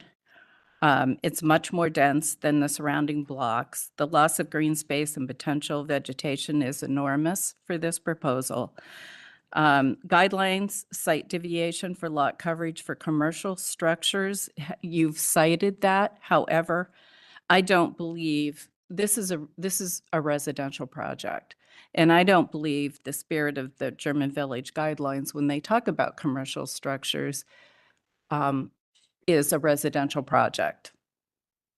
And so that, and it also, where that's applied, it's a narrow building and it does occupy the entire lot, but it doesn't occupy all the adjacent lots, and it's not the size of an entire block.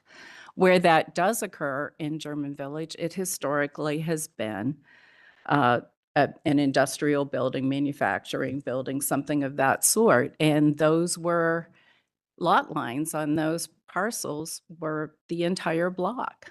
It wasn't individual parcels all tied together. To make a mega block for this type of construction.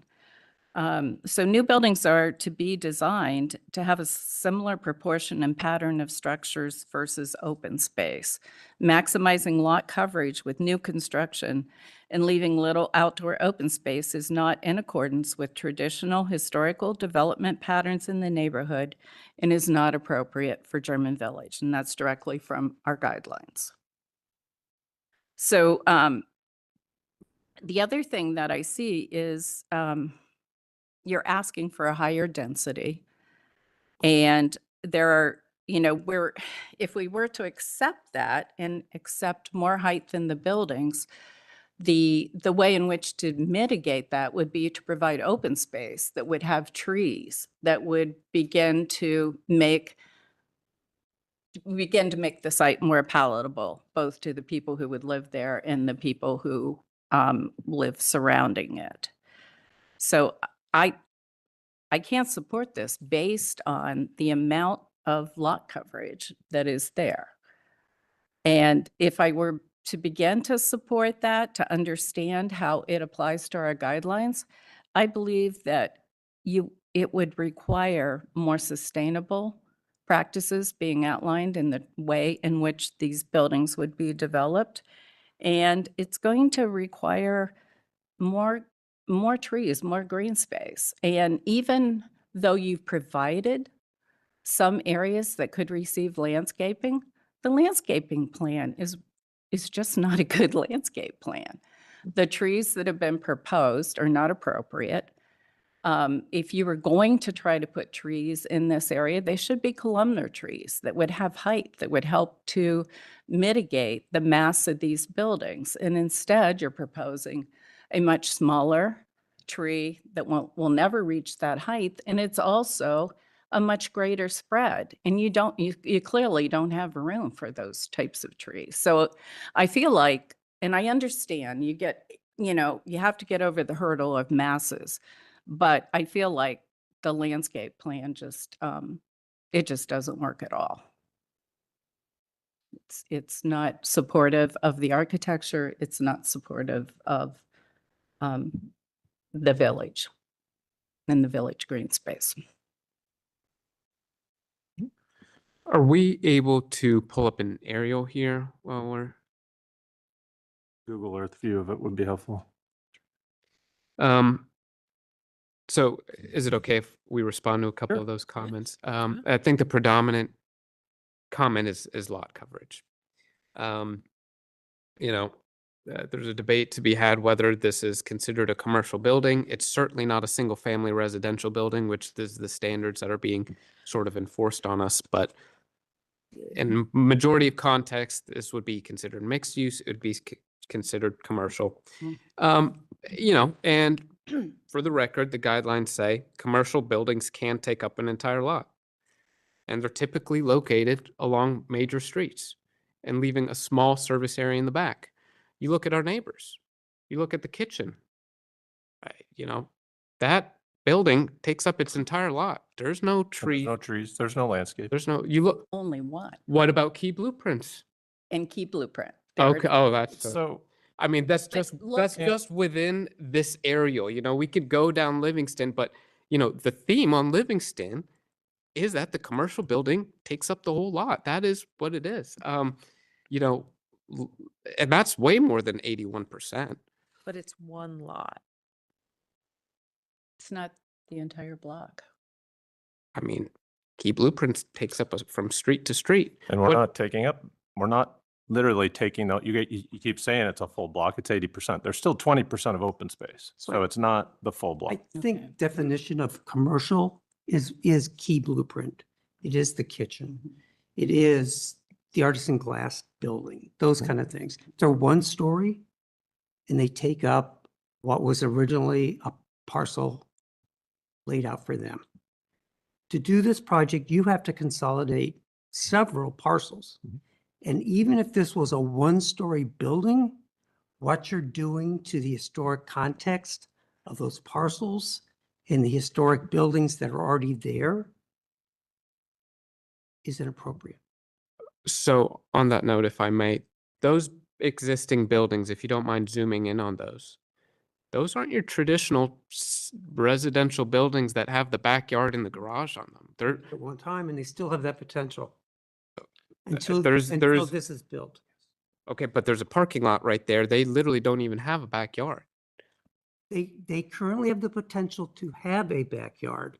You build this, you have denied that as their future.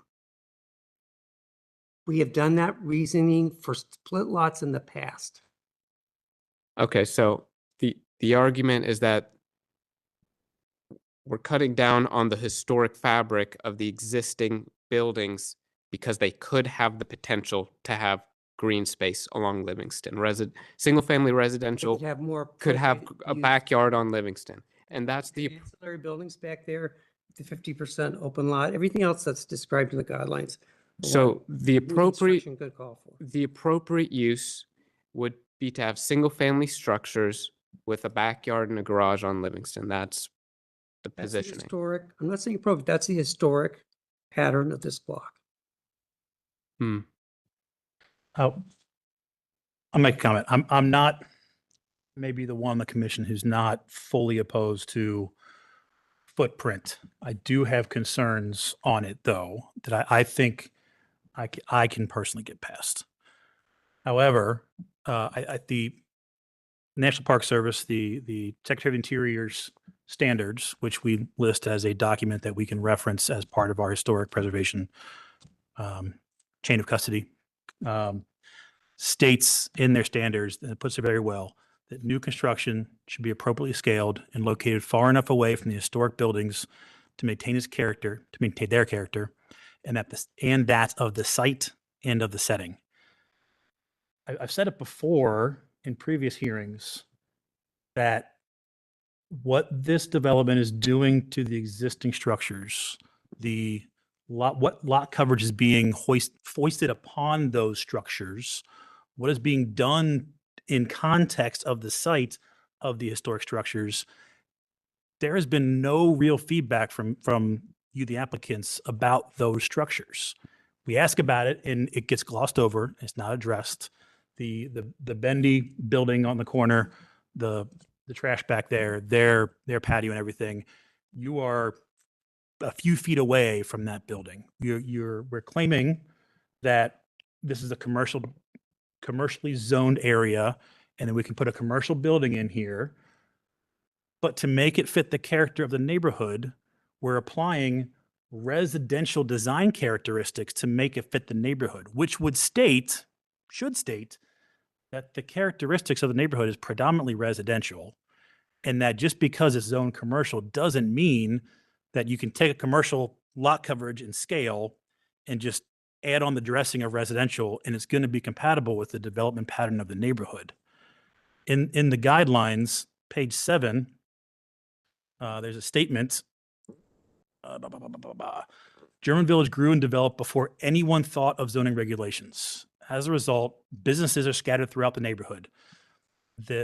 Though few blocks had more than one or two commercial buildings. So while there's commercial buildings like the theater that we're tearing down because it's lost its historic nature, while those take up the entire block or the entire depth of the parcel, very few buildings take up an entire block. And the ones that do are 1 to 2 stories. I've said it before, if you look at all 1,800 structures roughly in German Village, less than 1% are 3 floors or above.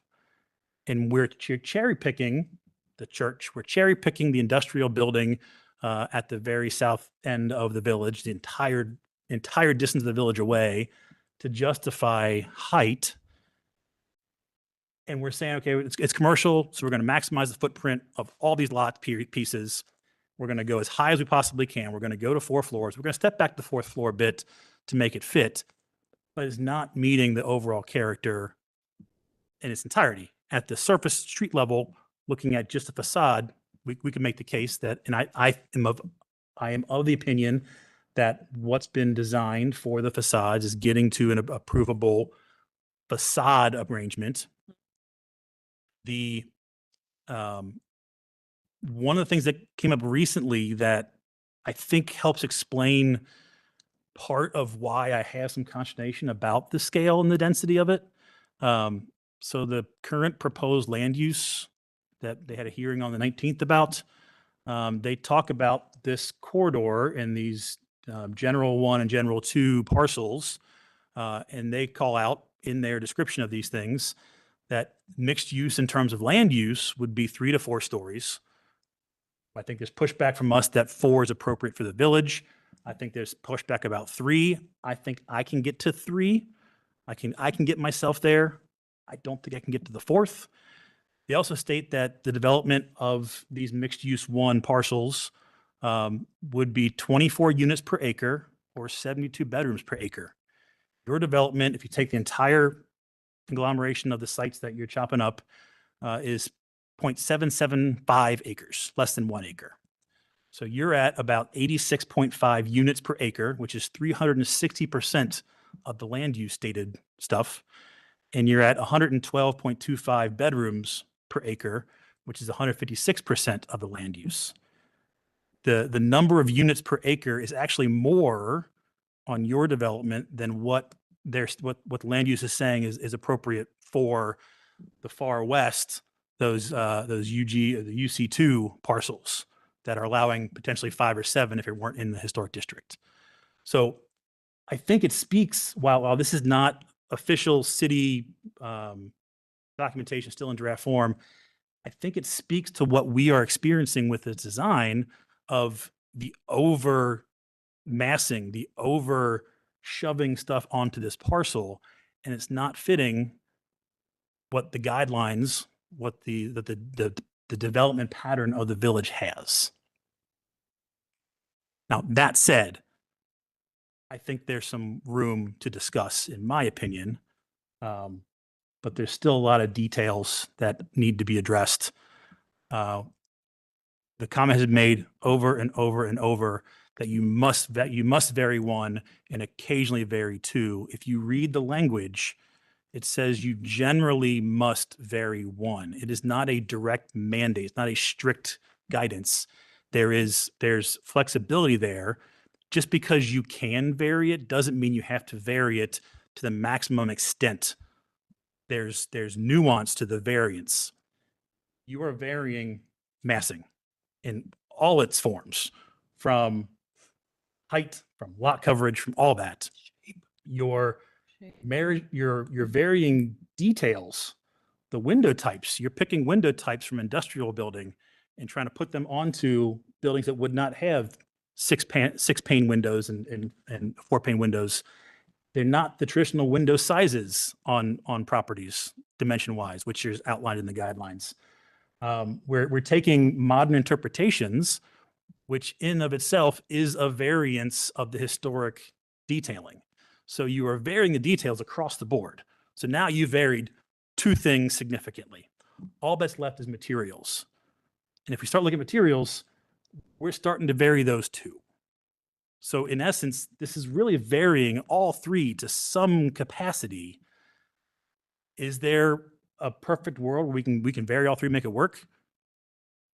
Maybe. I think the materiality variance is minimal. I think we can easily resolve that in a conversation of materials, but you still have detail significantly varied and massing significantly varied. And as we all stated, and you keep pointing back to the guidelines. So let's go into that, because that's where we didn't go in and we didn't walk through that portion of it after massing. Heard the comments on that. If we go into details, which is the next section that we have after the elevations, what your comments around the window sizes being different. Now, again, we have been showing all these elevations on Livingston. There have been comments about the windows on the more industrial window size being used on a more commercial looking portion of the building, which two of the buildings that we use that style of window on. The rest of our windows are the same. There's 2 sizes. That's it. The question on the side, the width of the window is 2 feet wide or 4 feet wide. What is not standard and what is outlined in the guidelines that does not work for those typical windows when you go to that elevation? Those typical windows are throughout. We don't vary. They're 2 foot or they're 4 foot? So the 4-foot windows, Yeah. that's not a ratio that we typically see throughout historic patterns in the village. So- You see some somewhere, but they're not typical of the historic ones. But does that mean we're varying if they're not typical? Your details is varying, yes. Okay, so what would be typical width? So if you're going to do a 1/1, Yep. typical dimensions, that works. For the 4-pane window there, that would typically be split into 2 windows, 2 Okay. 1/1s, with some kind of divided in the center. center. Like I So- said, there's ways to get to that. So the Again, width might not be an issue. It's more the detail, the separation of the two Yeah. into 2 individuals Yeah. versus a full window. Yeah. Okay. And it's the ratio of the width to the height as well. Gotcha. Getting squat windows doesn't. Yeah, and we went with, on the next page, we just took directly from the guidelines. Those are the windows that are shown in the guidelines. Mhm. And you'll see to the right, narrow, tall windows, which is what the proportions that we went with, which again, I don't know how else to follow the guidelines besides the example that's put in there that says there's a proportion to that. So those are the 2 window sizes that we have. Mhm. We separate the 4-foot one into 2 individuals, and that's all we have to do. That's not a problem. I would say that having, I'll say, traditional size window and a narrow window, very rarely do we see a combination that I'm aware of, that I can recall across the village, of mixing them up as we go across the facades. Typically, those narrow windows are there for a reason. Either it's the fenestration pattern of the facade, or it's a single window in there because it's a one-off because of a stairwell or something like that. It's not generally you see typical window and then a random single narrow window. You might have a pattern of having two traditional sides with one in the center, very symmetrical. Symmetry is a key piece of the village. Yeah, and it's not consistent. I don't know if I would call it typical. Just as we go around the village, there are variations across the board. I think at one of our very first hearings, we had arched windows and everybody said, there are no arched windows in German Village, and there are a ton. So it isn't, I think, taking the input on that proportionately. One other item to that is also make sure you're looking at what properties you're using as your precedents. Because on your board and batten precedent windows Yes. and siding, those structures that provided were not original footprint is there, but if you look back at Sanborn's, there are stucco buildings. There were significant changes over time.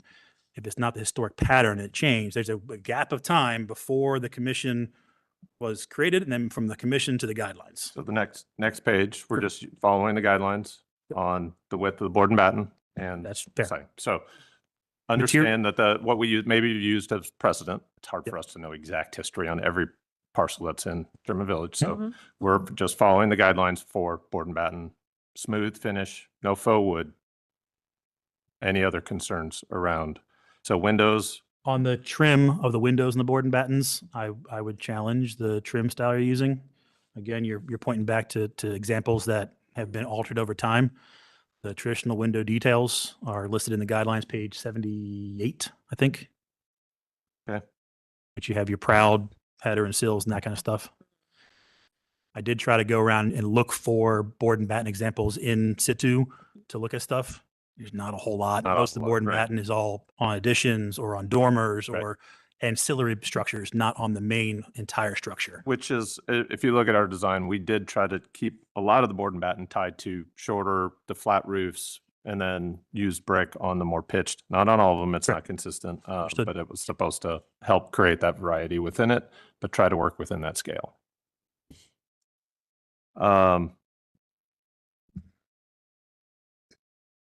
Outside of the windows and details, what other details are you concerned? On your lintels, I'm okay with manufactured stone. It still gives appearance of true stone. But a lot of your elevations, you have these funky little pyramid top lintels. Typically, when we see decorative lintels, they're scroll work. Right. But when you're building new, you don't want to do too faux. So I think the straight rectangular, in my opinion, lintels would be more appropriate because it's subservient to the historic structures around you. Okay. It just felt odd to see that kind of peppered everywhere. Yeah, we have some with it and some without. Yep. So, okay.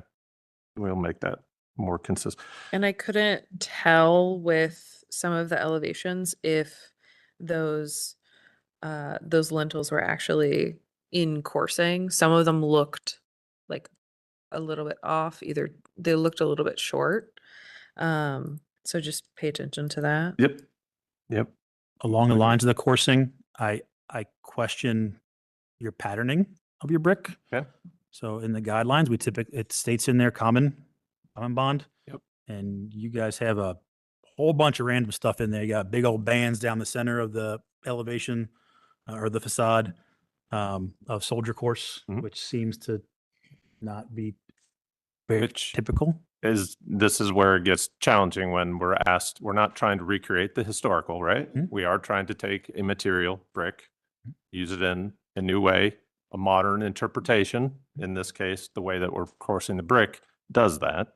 So if you go real quick to page 76 of the application, just as an example, on the far left. So if we're looking at this brick structure here, we've got extra wide windows with the random skinny window.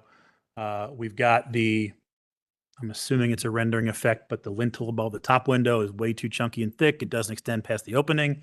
The banding across the middle of the facade, your cornice, typically on a pitched roof. The rake. Yeah, the rake. What's going on with the rake? You'd have eave overhangs and everything. This is all just kind of flush to the building. I have no idea what that is. More of a modern interpretation of a traditional raking. But is it a step out of the brick? Well, I mean, it was a little bit It's confusing. a step out. Yeah, it Okay. steps out. And There were so a couple again, of it's different creating. variations. It's a depth of this much. It's significant depth. The shingle does not come out to the edge in a drip. If you look at these in perspective, There's a band on the edge. that's Yes. a coping. Yeah. Yes, correct. It's a Not coping on the typical edge. detail on Of pitched anything. roofs. Mm-hmm. Yeah, that detail is it is detailed. It's on, if you go up to page 7, you'll see the section. Well, it's not a full section through it, but it is section cut through it on page 70. Oh. Sorry. I would challenge that there's nearly no historic precedence for that kind of Yeah. detail on a pitched roof. Okay. You see copings on flat roofs, commercial structures, and this again is commercial versus residential. Yes, use case and zoning, but architectural styling, we're muddying the waters on this. And if I may, maybe you guys can sympathize with our position here, but we once had a design that we were told mimics the historic pattern too much. New construction needs to look new construction. So now here we are in this impossible gray zone of trying to have a modern interpretation. Well, no, that doesn't follow historic precedents. We use historic precedents. Well, that building actually was stucco 50 years. Like, we're in this area where I just worry we're never going to satisfy unless we start getting into some sort of alignment here. I'd like to make some incremental progress tonight is what I'm getting at. And I can't help but feel like we're given new impossible tasks every time we come back. You look too historic. You're not historic enough. The windows are not what we've seen historically. Well, you can't look, so I think we would appreciate some pretty terminal clear direction on, are we attempting to look new construction or are we attempting to look historic? I think the problem comes down to the massing. Because you're varying massing so much, you're needing to use more historical detailing to get it to be more appropriate. And because you're doing a bit commercial, and a bit residential, which again is trying to meet the development patterns and the characteristics of the neighborhood, because typically you would have a commercial structure and a residential structure as separate things. You're trying to tie these together and it's creating your own beast. I can't tell you how to make this work because it's not typical of the village. We're trying to find a way to get there with you on this. I can't give you a prescriptive, do X, Y, and Z to make this work. And well, you guys actually have, and I thought we were making good progress. On Blankner, we once had more narrow modules. We were told, well, look at how the underlying parcels are. Make the modules wider. You know, And if I there's think- 9 parcels, and we did think that. it You- works. You have an Yeah. image here that is a quote unquote module Mhm. that looks as something as in the precedent images. And I think the massing of this piece, ignore up above the facade of the street. I think the massing of this piece works. There's a little bit of tweaking. You're into the details now. You're into the details, the fenestration sizes, the overhangs, eaves, traditional style of things. You could look at this and state that to the left is a more historic in nature, not exactly historic, but you got the brick, you got the form, you got the shape, the massing of a historic structure with some modernist details to it. And then you have a more modern addition to that thing. So we're working your way towards something appropriate. But so I can see a path forward if I look at this vignette here.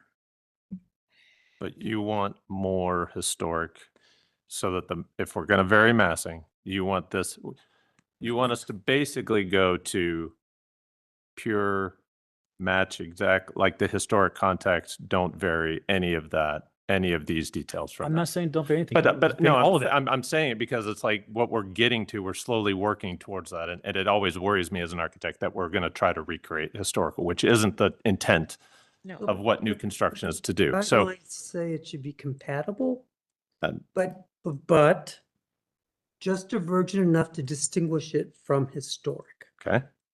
I mean, it may look historic when I first look at it and I go, no, I'm looking at it now. Nope, I can see it's new construction. And that's pretty much around the village. Okay. I'm fine with that. Okay. I think what on that particular elevation that is jarring to me, I think once we adjust those windows, I think that it'll solve a lot of the problems that we're having and some of the trim. I think it truly is that roof line that I remember bringing up and asking about Lining. because it was on the rear elevation, seeing down Blinkner, there was a lot of almost like tacked on paper facades on the back. And that's what that coping detail is giving. And I can't get past that. The protrusion of the brick, I think if it's done in a way, I know this is a rendering, but I think if it was done in a way that was more keeping with brick, I think I could get behind it, but it's the strange, like almost like a line drawing in that section of an extrusion along that rake that I just don't. Okay. So copings, if they were removed and just end up with more of a typical overhang for most of those roofs are asphalt roofs. Mhm. And Looking at gutters and downspouts, Gutters that's part of and that. downspouts. Does show up, yeah. I'm assuming it's a rendering thing, but I could be totally wrong. yeah, it's not in the renderings for all the, I mean, the flat roofs are internally drained, so it's just the sloped Yeah. roofs where Yeah. we're gonna have small portions of that will be catching a little bit. And on the Livingston, a piece I'm looking at is, so you have your board and batten dying into the brick structure adjacent. That's typically not a detail we would see.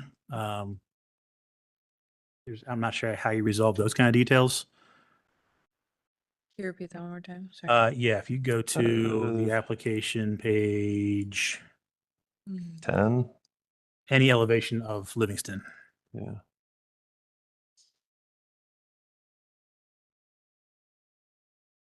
Page 61 works. And then you go to where number 2 is pointing down into. And also over where number 5 is. So where your pitched roof Oh, yeah. smacks right up against the commercial structure, historical patterns, which you'll see even in the existing structures there between 9 and 10, there's a separation of a gap between the roofs, as opposed to just dying into walls. Okay. And I'm also curious how the windows behind those gables are working. If those are the same size as the ones that we're seeing on the front of Livingston, the ones on that back 3-story portion that look like they're encased in roof for the bottom. Yeah, I have to look at that one if those are, It's okay. need to be tightened up, or if we were looking at different ways to create basically a small terrace space back there. Yeah, because So- I can get behind them Yep. over top of where the flat roofs are. Right, that- right, yeah. exactly. Yep. But it's where that gable is. Okay. So It appears to me, when I look at it, with the third and fourth floors, with the of the structure that's occupying center of the lot, that it's not broken down in the same way that reflects the traditional lot patterns. You've broken facades up to reflect the kind of traditional lot lines, but yet that interior portion, on both sides of the property, isn't, on the north facade and also the south facade is not broken up. And I realize because of the setbacks, you don't have a lot of real estate space to deal with that. But if there's some way that you could articulate it and maybe vary the color of the siding, do something so that it doesn't, because when I look at it, and when I look at this development, I see those two long bars, and they're kind of like sitting on top of the rest of the facades or the buildings that are broken down in a more traditional character for German Village. But I think, and yes, in elevation, they're long bars. I think going down, standing in the public realm, do you see two long bars? So, Depends on where you're standing. yeah, I think it does. If you're in the second There's- floor of the, of houses, So, I mean, around that area, you'll see them. this is great feedback. If you think we can articulate the third and fourth story as well as we've done the first and second, do you think that helps to get us to something palatable?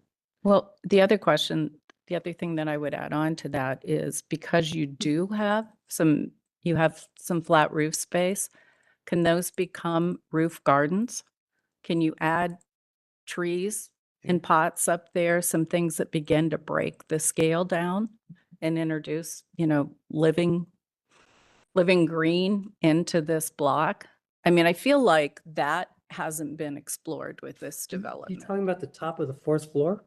No, the top of The the third floor. floor. Third floor Right. patios, there, especially in Livingston, there's larger patios out there. Yes, they could have, it's just typically up to the who's living there, but we could look at planters and others up there. And This one that's in elevation, you'll see there are larger cutbacks on the Livingston side too, and which. There are. I think the option is it's either going to be on the Livingston side or it's going to be on the Blankner Yeah, side. and we did it on the Blankner side too.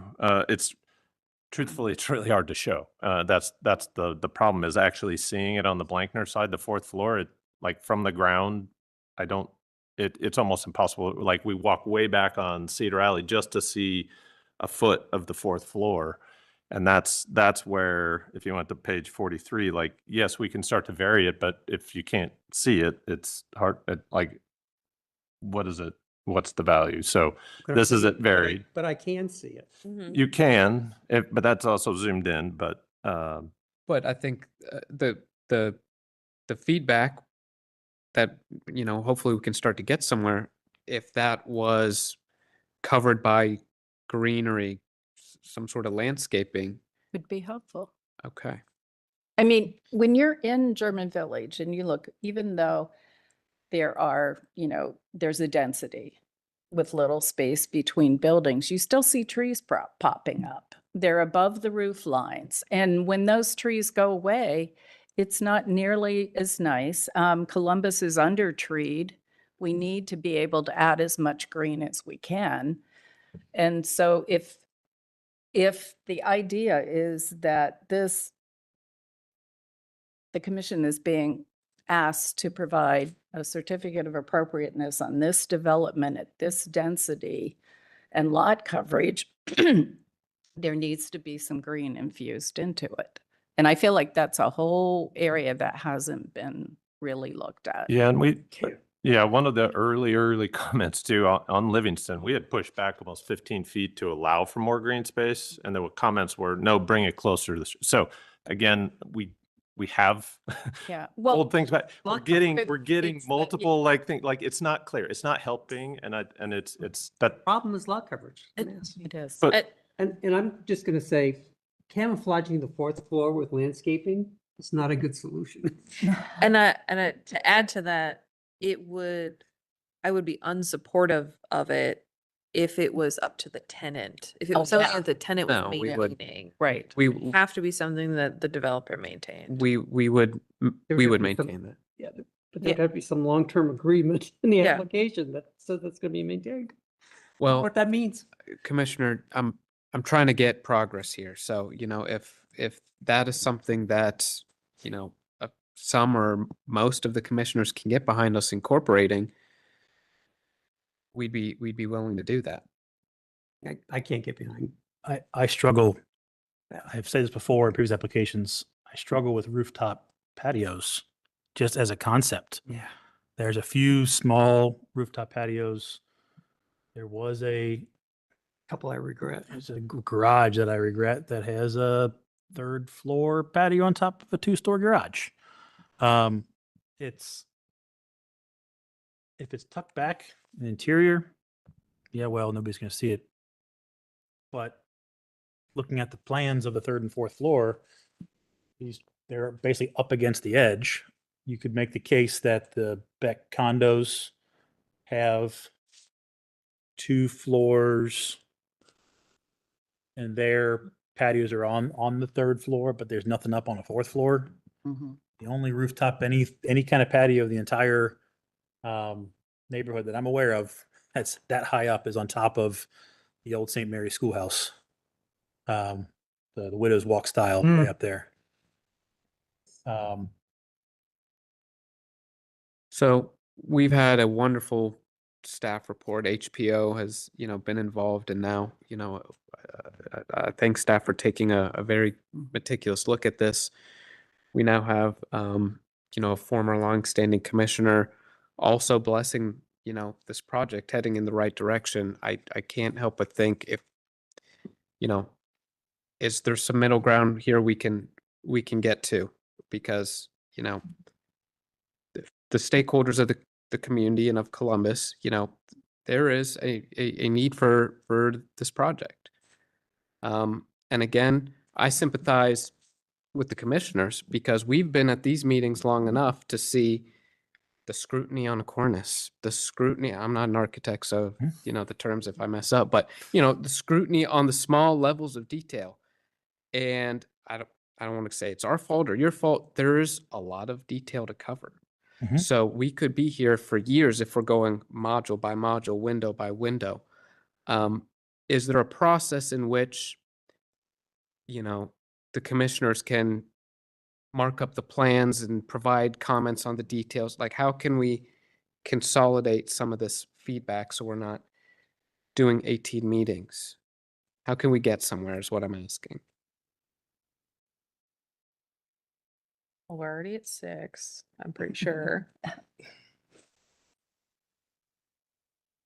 guess the question I think really there's other issues to resolve before it's details. I think it's the consistent feedback has been massing since day one.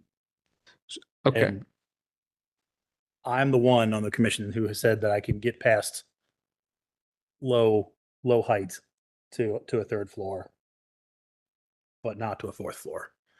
That's been consistent this entire time. We can fiddle around with the details all you want, but if that's going to hold up approval period across the board, I think that's half the issue of your feedback of we keep coming back, we keep coming back, we keep coming back. It's because we have never gotten the core of the massing all agreed upon to then hone in on all the details and materials. We just saw materials today. We saw general materials all along the way. And this is the first iteration that we've seen continuity between 2 true applications of then to now with actual materials identified. And if the massing was still changing and being addressed, there's really not a whole lot of point in talking to The materials. last meeting, we had the materials. We reviewed all brick, all the materials and got feedback at that point. So this isn't the first time. So Correct. I was gonna Thank say you. this Thank you. Listing out of the details on the pages. is to have very thoughts about. helpful. Because there's things in here about window types and garage doors, which we haven't talked about yet. Yeah. If they're appropriate. I mean, there's a laundry list because we're not talking about one house and everything about the one house, or one structure, commercial with everything about the one structure. There's, because of what you're trying to do to fit into the architectural historical character of the village as a district, not as an entity of a single parcel, you have effectively multiple different reviews happening because each one is different. That's exactly right. And I worry that even if there was a terminal decision, we got somewhere on massing, we would be in this cycle of review on even massing in detail. I think if the massing was nailed down, it would be proceed forward and get the details right. I think the problem to date has been we haven't gotten the massing argument, massing conversation finalized. And I think on our end, so that we're not spinning our wheels endlessly, I think we may prefer the other way around, where we get into alignment on materials and details, and then we can have some honest conversations of massing. I would hate to get to a point where we try to figure out something on massing that works for the commissioners, and then we end up having impossible tasks on details and materials when we get there. But I think that's the same position that we're in right now. We're trying to talk about details and materials on a building that is, we are not comfortable with the massing. So it's two sides to the same coin. So in order to move this forward, do the commissioners have any like actionable deliverables that they would like to see from the applicant, just to, help with clarity? If the massing's not going to change, if the fourth floor is not going away, if the third floor is not going away, if it's going to be that footprint and come hell or high water, this is what you're proposing from massing. And we all agree that on the streetscapes, roof lines are all right.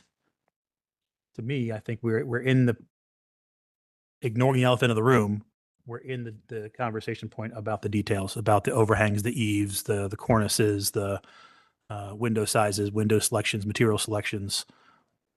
But at the end of the day, if you end up adjusting massing, it's going to alter a bunch of stuff because now you're talking about form and scale. Is articulating the massing the way Commissioner McCoy was mentioning on the third and fourth floor, is that something other commissioners are open to exploring? I would have to see it. I can't, from a concept, anything's possible, but I can't say, yes, you're good to go with it. Is there any amount to the fourth story that there's 10 square feet up there? Is it enough? Like, it just can't be seen. You know what? I think you're going to see it in all the little windows in between the buildings. And because of the architectural styles here, there needs to be windows in between the buildings to make your details work. I don't know how you get away from being able to see it along the sidewalk. You're not going to see this view, but if you walk up in between this one right here, stand here on the sidewalk, you're seeing that. Stand here, you're seeing that. You stand here, you're seeing this. You're seeing these things all along the way. And how is it impacting the feel of German Village? Because you're blocking the view of it. But we all walk streets. As an architect, I look up. I don't know if everybody else does the same thing. I'm not guessing everybody is looking up going, oh my gosh, I can't believe there's a fourth floor up there. I don't know if that's why the other precedents we've given in and around German Village are there are taller buildings. Some people knew that they're there. Some people know that don't even realize that there are taller buildings there. So the context, we've done animations walking around this thing, and yes, you might have a moment that you look, oh, okay, there's something up there. But if you even go back to the earlier schemes and how much taller in scale and massing, like if you look at how much we have reduced the scale and massing, and that's, I think, something critical here that is being overlooked. The original scheme was a lot more massive. We have cut it back substantially, and that's both units and massing. So if you go to, yeah, the previous ones, I think it's very clear in these drawings of where it was to where it is today from that scale and massing, that yes, there is a fourth floor. Yes, it is there.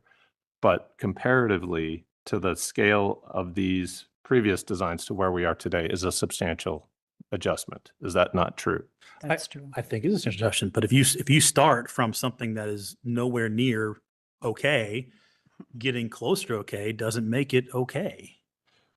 But it gets it to Closer. it gets you to also a visibility and impact. The question on one impact versus the other is a substantial difference. If we're talking about moments in time that somebody stops and looks up and goes, "Oh my gosh, that's ruining German Village," that is where it's a problem when it has an influence. The current, I would say, the fourth floor doesn't have that influence on. For the slippery slope to saying, yes, you can't see it wholesale, and you're only going to see little vignette and windows of it. That opens up us to being arbitrary and capricious on previous conversations with individual property owners that we have told them you need to be at or typically below the ridge line of the surrounding properties, period. I mean, we have to be consistent in how we interpret the guideline. The unfortunate for us is we don't have any of that across the street from us. And I know it's outside of German Village, but we are limited to scale only to one side. And unfortunately, the determination of what you're looking at is understanding everything to the south of us and not taking the context of anything to the north of us. If German Village continued past and the highway wasn't there and the historic development of German Village continued on up into there, if you took this project and stuck in the middle of German Village, It's a you'd very have the different surrounding. So you wouldn't have children's hospital size buildings to compare it to. And there might be in the future, though, if in a few years there's tall buildings across the street as a context that is influencing the overall massing. Because it's But contextual that and point height. is very clear, is I'm standing in that building on the fourth floor and I'm looking at this and saying, does this look like the rest of German Village? The answer is absolutely not. No place else in German Village has a third story in Ballard and Batten and a fourth story in white colored. There is the third clapboard. story on the back side of one of the buildings. Grant and Beck. Grant and Beck. So you can't say there aren't any. There are, and there is board and batten on those buildings, and they are newer, and it takes up almost the whole block. And that's in the middle of German Village. So we have to weigh all of those as we're looking at The them. very first thing in City Code 3019.27, German Village typical architectural characteristics, the very first line is the standard for typical German Village architecture is characterized by 1.5 story brick houses with gray slate, gable pitched roofs, 45 degrees to the horizontal, and two and 1.5 story brick houses with hip roof similar character. The commercial structures, the stuff that's anything above 2.5, is a variance from the standard. It is deviating from the standard. Which has been done and has been varied. So if we're varying having from that variation 2.5 to should be- 3, it should be on the table as a commercial structure to have that variance. No, I disagree with the definition of commercial structure for this. But I building. don't think you can, given the mixed use nature of a commercial building. It, under the Ohio Basic Building Code 2024, this is an R2 structure, which is residential apartment. With commercial mixed use. But it's still considered mixed use. It's still considered apartment because that is the main function of this building per what the code says, As a commercial property. as an apartment building. I mean, we do have staff here. I mean, I hate to put you in the middle of this, but is there an interpretation from City of Columbus Building Code that would determine? I would have to look into that. I don't know it off the top of my head. The OBPC 2024 is the City of Columbus Building Code. Would a sightline study or something that truly visualizes how much of that fourth story you would see be helpful for the commission, just as something actionable to help the applicants I mean, get we've to the next? got renderings in the application of sidewalk style. And it's visible in most of the renderings we've been provided. Not sure what else to say about it. If it's in the renderings you're providing that you can still see it, even if it's minimal, you still see it. I'm not sure how you're going to prove that you can't see it. Blankner specifically. Look at all the Blankner renderings. Standing on Blankner, looking down Blankner, do you see the fourth floor? So Down Cedar Alley? Your Yeah, own you do. rendering showed I it. didn't say Cedar Alley, I said on Blankner. This Blankner's just one. And image right here, you see it to the left, you see it to the right. If you go no, to that's the third floor. That's what I'm saying. The fourth floor is not visible from Blankner, walking along Blankner. And so when we talk about proportion, scale, and visibility to those sightline studies, yes, you cannot see it. You can keep stepping back and you will still not see the fourth floor. Let's talk because about other the buildings. third floor exceeding the height.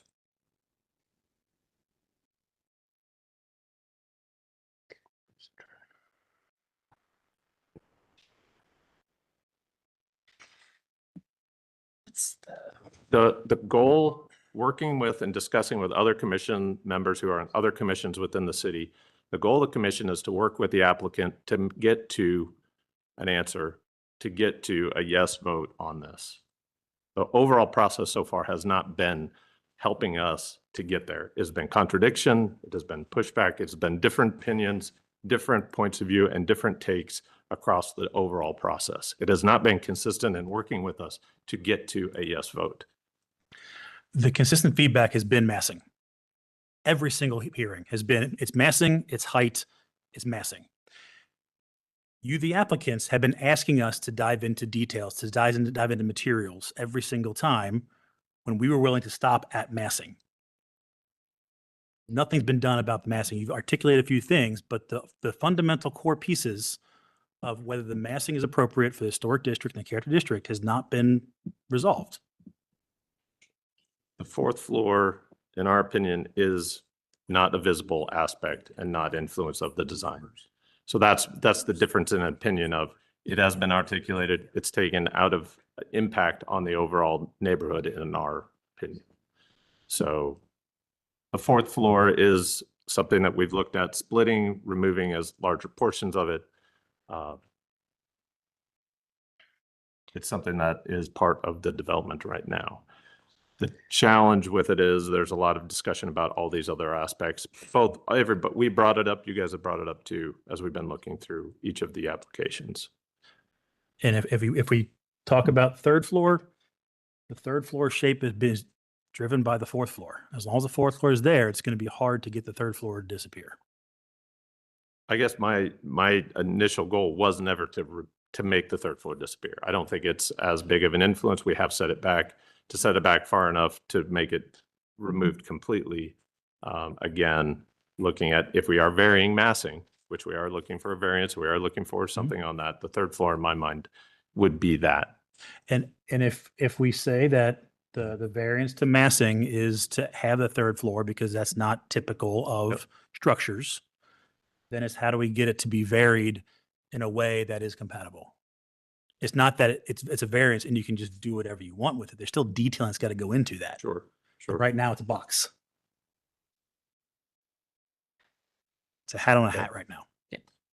Well, we want to be courteous to other applicants. I mean, I'd like to be candid, but, we're trying to help, help us help you in a sense, there's a zone in phase 2 coming. They're going parcel by parcel. There's objectives that the city is trying to meet. We've had this application 6 years ago, put a pin in it. This Title 31 verse 34, it might not be there forever. Things could change and we want to collaborate, meet in the middle. There may be some things you disagree on, some things we disagree on. We're trying to get there. I mean, you already have the city of Columbus potentially circumventing a need for a CO, Based on their land use plan that they proposed, this is out of scale of their land use plan even. Based on the numbers, raw numbers, by 300%. I'd have to look into that. Yeah, to understand it better. recommend- It doesn't seem to equate with what the zone is. It wouldn't make sense. It doesn't make sense from. It wouldn't make sense to propose a 4-story building than have a density of that level. What would go on the top 3 stories? Well, I don't have it in front of me. And again, we threw away the zoning code because that's what we all agreed to. But now we're going to bring it, we're going to cherry pick that. I'm not cherry picking. I'm saying that it helps articulate why we feel that the massing and the density is so high compared to the rest of the village. The density that's being brought in with zone in is to increase density, height, and filling in most of those scenarios. And again, I'd have to read in and understand exactly those calculations because they just don't, it doesn't compute math-wise on what the goals were. And zone in categorize this section of Livingston as four stories. Then it goes all the way up to 6, 7, and you get to the brewery district, 6, 7 as you get to Parsons. And they specifically said that it's Title 31, not Title 34. If we were to do the historic development pattern, it would be a commercial property, one building on one parcel and some residential around it. You might get 2 commercials on this property and 2 or 3 residentials around it. It's not what's being proposed. So we are deviating to get to that portion of having a larger structure. There's already the variance that we are going down the path of to get you to what you want to build. Okay. Well, again, we want to be courteous to other applications. So, I think we've. Us to continue this? Yes, please. Mr. Chairman, on item COA 2501-271-247 East Livingston Avenue, I move to continue. Second. Any questions on the motion? All those in favor? Aye. Aye. Aye. Against? Ayes have it. Motion passes. Thank you. Thank you.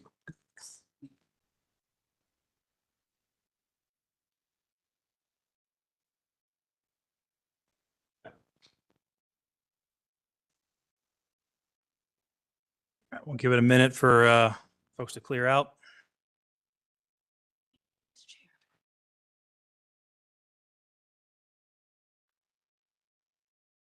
Doobie doobie. I'm gonna wait on my computer.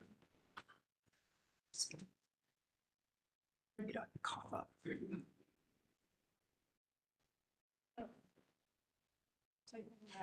All right, move on to item number 6, COA 250-1070-880 Purdy Alley. This is should we swear up? Oh, yes. Please raise your right hand. You swear to tell the truth, whole truth, but the truth. I do. And your name? Brad Hemminger. Thank you. This is a request for action for landscaping and exterior building alterations to build a 4-foot wrought iron fence in the rear.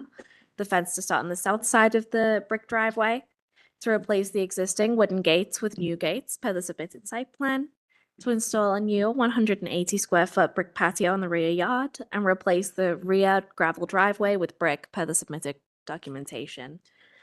The exterior building alterations are to replace 6 non-original windows with black Marvin Ultimate double hung windows, to replace the aluminum siding with LP Smart Side in the color red tomato from Sherwin-Williams, to remove the window awnings and existing shutters, and to replace the gutters with 6-inch curved gutters and rounded downspouts painted Sherwin-Williams alabaster, and install 3 new window boxes per the site plan.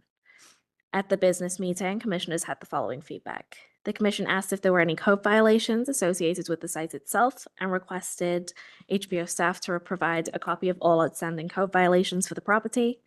Commissioners requested that the property lines be added to the site plan. A section drawing of the parking lot fence patio area was requested by the commission to show the grade change between these elements. Current photographs of the backyard and parking area were requested. The commission asked what would be used as edging material for the parking area and brick patio, and it was noted that the height of the lanterns on the front elevation appeared to have changed, and asked staff to look at previously existing photographs to verify. I did look at the street view, the previous street view. There were no lanterns originally. What we were seeing in that clip portion was part of that roof structure. Got it. The following is taken from the June 2025 GBC hearing minutes, where the landscaping application was continued. The commissioner comments where the commission requested the applicant provide a new updated site plan with the final landscaping design. the commission requested a drawing or sample photo of the fences and gates that are proposed for any wood or iron gates. Simpler iron fences and gates are recommended over more ornate styles. Any wood fences or gates should be flat top and simple in design. Window boxes are allowable. The number, cladding material of the structure, and attachment method are the matters for consideration for any window boxes. The commission noted that the porch was not a part of this application and should have been included with COA 2500445. And the commission clarified that the applicant intended to use brick for the paving area, for the parking area. And then the following is taken from those same minutes for the exterior building alterations, which included the windows, the siding, the front door, rear door, awnings and shutters, the wooden porch that was replaced with the wood overhang, the front door steps with brick, the gutters, exterior lights that were recessed, and the 2 Carolina gas lanterns on the either side of the front door. This was denied, and the reasons for denial were City Code Section 3116-11, standards for alteration, numbers 1, 2, 3, 4, 5, 6, 9, 10, 11, and 12. And then City Code Section 3116.13, the standards for site improvements. A, the German Village Guidelines for entrances and doors, recommendations 1 and 4. The German Village Guidelines on windows, recommendation 1. The German Village Guidelines for site lighting, street furniture, pools, fountains, and gazebos, recommendations 1 and 3. Staff recommends the continuation of this application to allow the applicant time to amend the application to be more consistent with City Code and the German Village Guidelines. And the basis for this recommendation is City Code Section 3116-11, numbers 1, 2, 3, 4, 5, 6, 9, 10, 11, and 12. City Code Section 3116.13, standards for site improvements. A, and the German Village Guidelines on windows, number 1. German Village Guidelines for exterior considerations, fences and walls, 3, 4, and 5. And the German Village Guidelines for site lighting, street furniture, pools, fountains, and gazebos, numbers 1 and 3. Okay. Anything else to add? I don't. Questions, comments from the commission?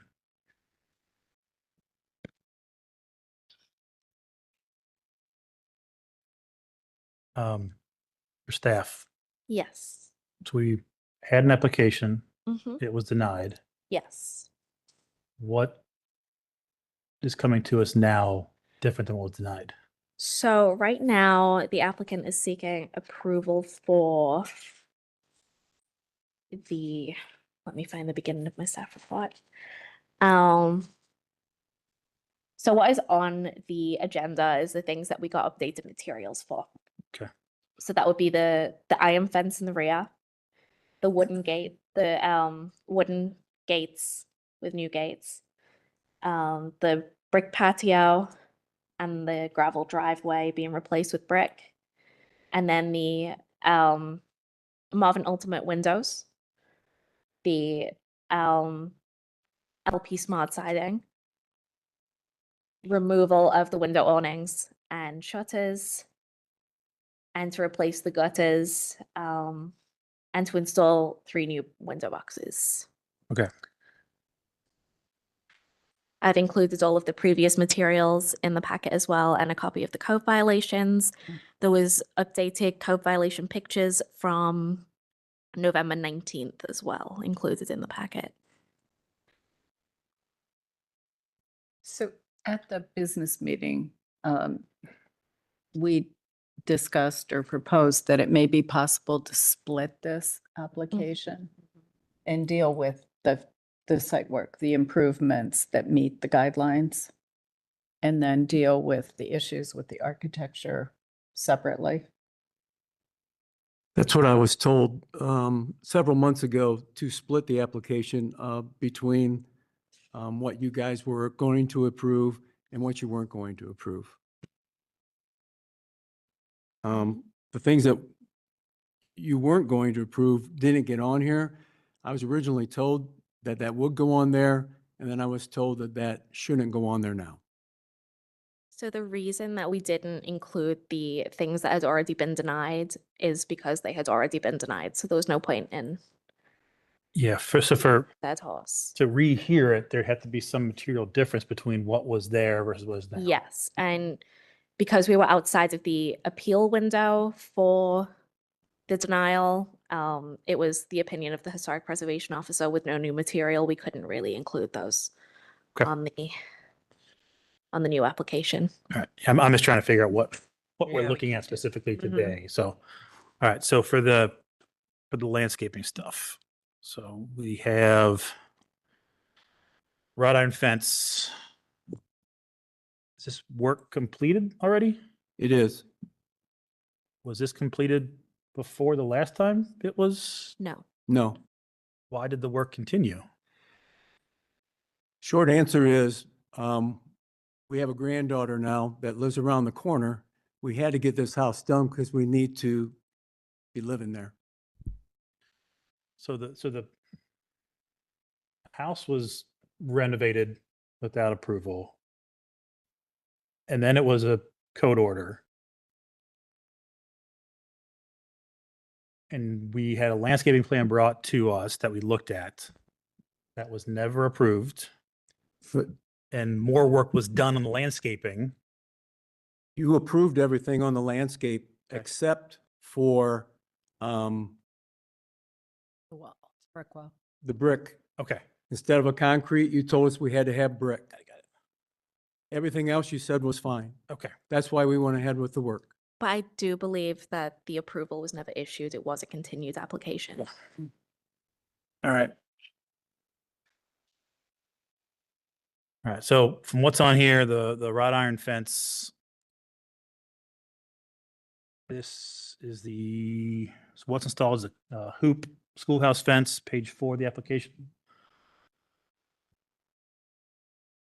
And that is what proposing is going to stay, correct? Yes. Okay.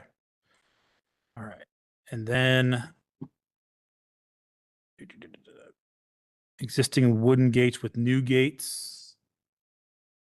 If you look back Side. at the site Got it. of the landscape plan, there's 2 gates on the Yep. south side of the house. Yeah. Yep. Remember the conversation about those back then? It was there a question about the style of gate? Rounded top gate? Yes. What got installed on that? My wife was at the first meeting for the landscaping. You okayed the arch top gate. Okay. The picture that we had, but then when I came, you said it couldn't be an arch top gate. It had to be square.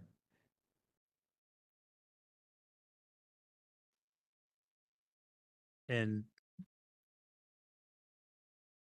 all right, I'm confused. So we issued an approval on arch top gate, or there was conversation said arch gate would be okay? When she was here, she was told it would be fine. There were pictures of it at the time. Okay. And she was told it was okay. The only thing in the landscape design that you guys did not accept was the concrete. You said you don't allow concrete anymore, that we needed to put brick, which we did. The additional thing was, you had called out a brick wall. Right. And you said that was The no. parking pad and the patio. Right. Which And that's when we took the brick wall out and we put just a just iron instilled fence the in. fence. Okay. Yes. Just to clarify for the commission, there has been no approvals issued for this property. Gotcha. Just all communication Mhm. at the meeting. Which is what makes all this more confusing. Got it. Okay.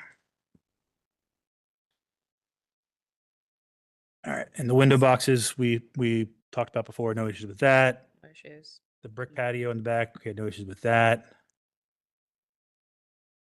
And the driveway with brick, no issues with that. Okay. So does anybody have any heartburn on the wood fence? Are we good with that as is? I'm good. Even have a photo of it? I in was this gonna- packet Photo of what? of the wood fence, Pull up the gate? code violation. I couldn't find one. But The wood gate that's been, the Right. wood gate has been replaced. It's not a round top, it just has a slight arch to it. I thought we had sent one in, I thought it was with the original, because I thought she had showed it to you and you okayed it. It's more recent. Oh, you're talking about the gate Yeah. that would be right, that. Yeah. that- There's a gate there, there's a little walkway between our house and the garage next to us. Page 59 of the application has a sample photo. Page 59. That's the gate we put in.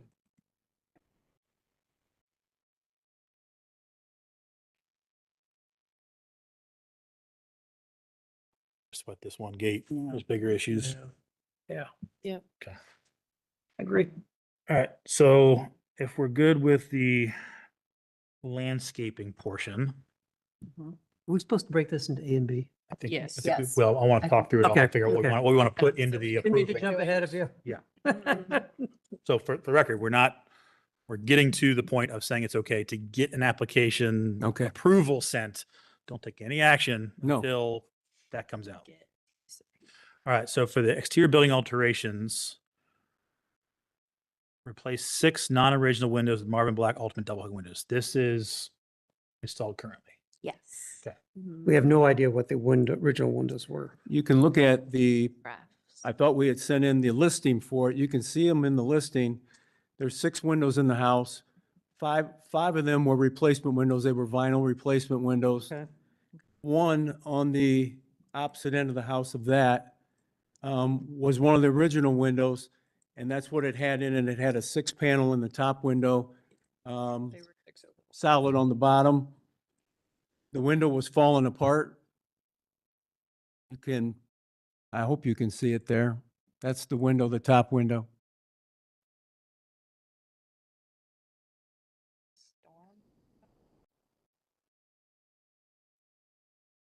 Yeah, they did have storms over top. That was an inside shutter that you're seeing on the bottom.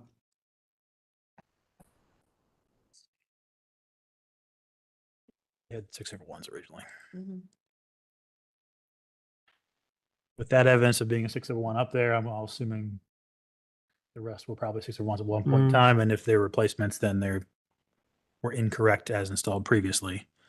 So I'm okay using that as evidence to say that 6/1s are appropriate.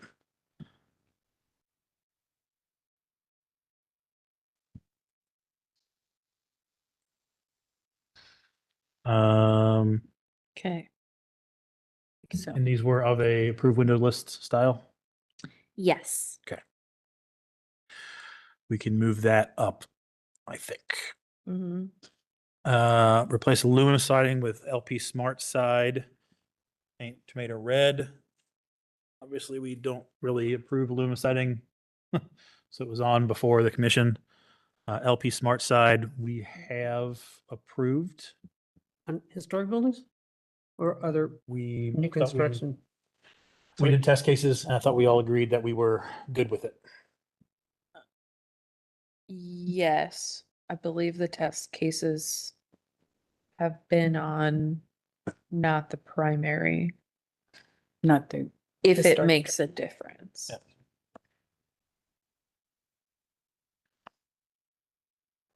I would be, in this case, more concerned with the sizing of the lab than because it's an approved material that we've used. Do we have a listing of what that exposure is?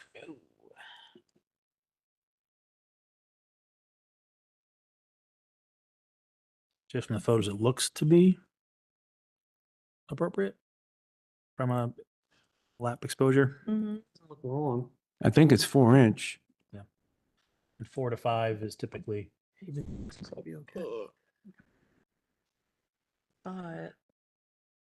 you can see it waiting already. Well, it's a good use case. See. So approve it Yeah, here we- and we'll gonna make review it- it in site. How are you gonna, how are we going to treat this if it's not? Yeah. I would say it's a test case for an existing structure with this for sure.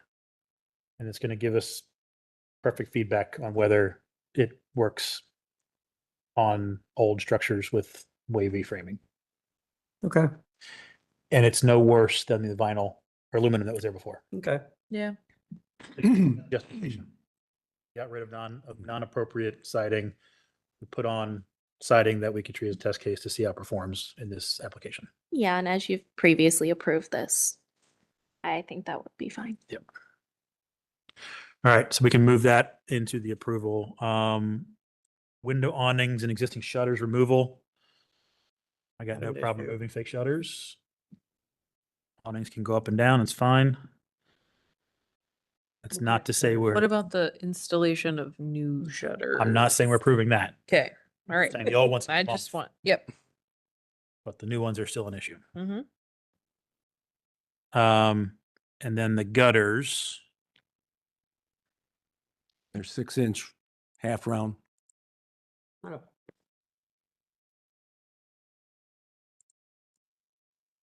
Plum cut eve. but the eave was But- altered. Yeah, I think that's gonna be. That was one of the things that you rejected the first time. Mm-hmm. Still hanging in there. Yeah, originally, These should be OGs. yeah, there should have been OGs and they had it was not a boxed in overhang either. No. Oh, no, there's No return on the sides. huge amounts of architecture changes here that's not even on the table tonight. Yeah. I would not put the gutters on the approval because it's tied so closely with. Yeah. not Something that approved was Yep. denied. Soffits. I think everything else is good except for that. Yeah. Why Would you like to take that off your application? Pardon me? Would you like to take your gutters and downspout issue off your application? That's fine. Yeah. Okay. How did the gutters and downspouts not get on the the application that got denied? Is my question. I don't know. Because there's a lot more. that was Yeah, listed. that's true. Yeah. Mhm. Yeah. Okay, so, I will note there is one new light fixture above the back door. Would you like to add that in for consideration? Yeah. Yes. And What does it look like? I was looking, and you are right about the sliver of roof Mm-hmm. in 15, but there was still an original light fixture that got moved that Oh. was underneath if you go to like, I think 2 or so more pages, that one. There is still a fixture there. And I don't know if there's a matching one on the right. That they're not in the same spot. Is that in this application? No, Okay. but we had talked about it at the business meeting. Yeah. Okay. The gas lanterns are in the application. Oh, the gas centers are in this application? Yeah. okay, it's not on the agenda. Oh. Oh, Is it not? That was, No. yeah, that was on the other Oh. list because that was question 2 when I came last time. sorry. Okay. The gooseneck over the We're back good. door on page 2, I think is okay, in my opinion. Yeah. Yeah. Yeah. I will note that I think that, if I remember correctly, that door was changed from a single door to a double door without approval. So the positioning of it with the current door is correct, but if it was a single door, it would not be correct. But the fixture itself, I think, is fine. Okay.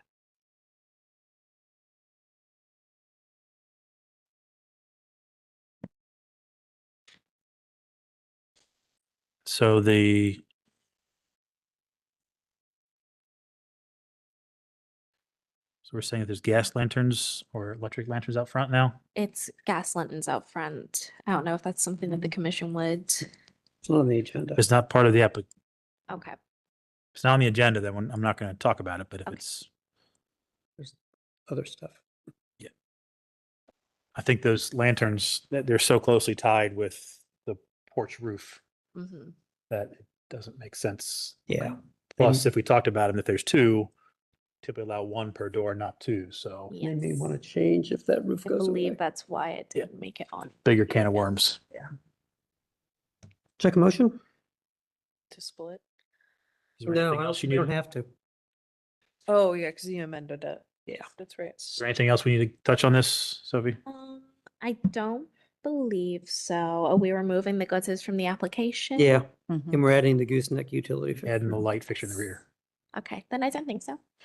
Okay. COA, Mr. Chairman, on COA 2510708 Purdy Alley, I move to approve as amended by the applicant to add a gooseneck utility fixture over the rear east door and to remove the gutter replacement item from the application. Second. Any question on the motion? All those in favor? Aye. Against? Ayes have it. Motion passes. So they'll get you the COA letter. Mm-hmm. Don't take any action until you get that letter. That'll be And how do we proceed on the things that you have denied? the things we've denied. You can appeal the denial. Didn't you say he was The out of the appeal window? Out of the window. did What pass. are the options for it? I mean, if an application isn't appealed, I really don't know what the options are past that point. So for past the denial point, he can't, there's no basis for him to file an appeal for the things that he has not applied for, withdrew. Proceed with how he normally would, basically, at this point. Code enforcement? I guess is that he might run into code enforcement issues, yes. When I was here in June, I was told at the meeting that I would get a denial letter and we would have so many days, I don't remember what it was, to appeal. We didn't get that letter until August. So, it's 10 days from when you receive the letter is your appeal period, 10 business days. Okay. I assumed it was 10 days from June 4th. No, it's 10 days from when you receive that letter. It does state that in the packet. Okay. So I don't have an answer for you on Mm-hmm. if it's been denied and there's no chance for appeal, then it's really between you and code enforcement to resolve the issues, i.e. fix what was done wrong. Okay. You know, our only goal was to make the house look as much like it did before. And everything that we changed on it, we got from other houses in German Village. We copied things that we saw around. The round steps, we found 4 of those in German Village. The round door, there is only the one. You brought that up last time. And the roof, it just is a unique look. And as far as the soffits, I can walk up to Whittier and there's 4 houses in a row with soffits like that. So, as an architect, I think what you did is great. Mm-hmm. It's just not appropriate to what the historic building was in the beginning. Mhm. That you wiped out a lot. That's the problem. Let me ask this then too. When you go to buy a house in German Village, you have like a day or two to make up your mind whether you're going to buy it or not. Yeah. If we would have had the opportunity to come to the board and ask them, what do you want this house to look like when it's done? If it had to look like what it did when it was originally built, we wouldn't ever have bought it because we didn't want it. We wanted to have a little bit more character than that. So you don't have it for people in the future, you don't have a way to find out what you need before you buy the house. And I'm not sure how you guys get around that, but it's a tough spot. I totally get it. And I would hope that realtors are making potential purchasers aware that there's a guidelines required and a lot of this stuff is listed in the guidelines. Mm-hmm.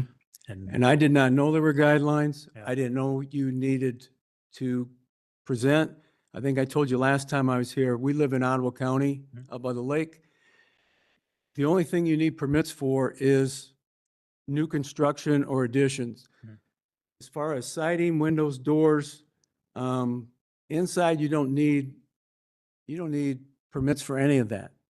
I just assumed that since it was that way in Ottawa County, it was that way in all counties of the state. Do So you I, need permits for electrical inspections and stuff up in Ottawa County? not on a redo, Really? no. Wow. In Columbus, you do. Yeah, well, I found that out. You need a permit for everything in Columbus. Yeah. Demolition, Typically, if you go for the permits, that Yes. triggers, hey, go get your appropriate. right. That's where it varies under the building code is if you go to get your permits pulled, Mhm. then you usually run into an inspector. Yeah. Local building authority. Yeah. Yeah. Most, so, as you know. You know, I apologize for the route we took. Our only goal was to make a house in German, we took a wreck of a house and made it look nice, that we could be proud of and the neighbors could be proud of, and all the neighbors love it. So then my next recourse would be to talk to I've already talked to the city inspector, is get hold of them, and then they will tell me what I need to do next. Good luck. Yeah. And I wish you the best of luck with it, whatever you get there. Mm-hmm. Yeah. And you may be coming back here for something Okay. because of what they may want. So who knows? But yeah, good luck. And I would say if Wish you're you looking success. if you're looking to get closer to what would be historically appropriate, some easy wins. I'm not saying it's cheap or the best solution. If the shutters come off because they're not operable, they're not the right size, Right. it's not appropriate. Those come off. That's an easy do. If this return right here, a little more surgery, but that piece comes off, so you just have the roof coming down. Well, on the cornice board too. The trim there, the board, And fix these things, get those off, so it's just a simple inverted V-shaped roof. Anthony, and the fascia board underneath the eave across the front too. Under the Yeah. eave, and that might be something we would consider under a new design, saying you're gonna pull his ends off. Maybe we would come and say it's okay to have the enclosed eave. Not saying yes, but that would be enough of a change to the application to have us relook at it. Mm-hmm. What about the front door, the stoop, and the roof? That's Conversation. gonna be a little more troublesome because we went from a rectangular door with a triangle roof and completely changed the form of that entirely from what was there before. So it doesn't matter that was probably, looking back at paperwork, that was probably built in the 50s. That porch was added on in the 50s. So it's not an original from the house. I don't think the existing porch is that big of a topic. Mm-hmm. It's the new form of the front door Mm-hmm. and the hood that you put on it. Okay. And we're talking thousands to I know. redo all that. We are all aware of that. And it hurts. Fortunately, so for us, we look at it, money Yep. aside, we look at it from a historic perspective. The money comes into play on appeal under economic hardship. If there's an economic hardship, there's a whole criteria for that. Okay. So we just don't take cost as a initial thing because we're looking purely at the spirit of preservation of what was there originally. Okay. And then we look at money as the next step. Just one more thing, if I can, I'd like to thank Sophie. Yeah. Before she kind of came on board with me, I couldn't get anybody to call me back. I couldn't get emails back. And when I started communicating with her, Mhm. I started getting information back. Awesome. Yes. Great. So she's doing a great job for you. Good job, Sophie. Thank you. All right. Well, we got you at least something approved so you can go on and Okay. take care of that. All right. Thank you so much. Thank you. We have a conceptual application. Yes. Items. Okay.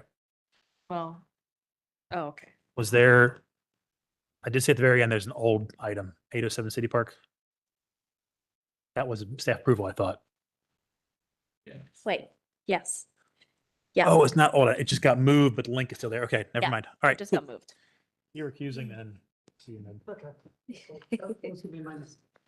Thanks, Ned. Hey. Rude. All right, item 7, COA 250-1269, 640 Mohawk. Yes.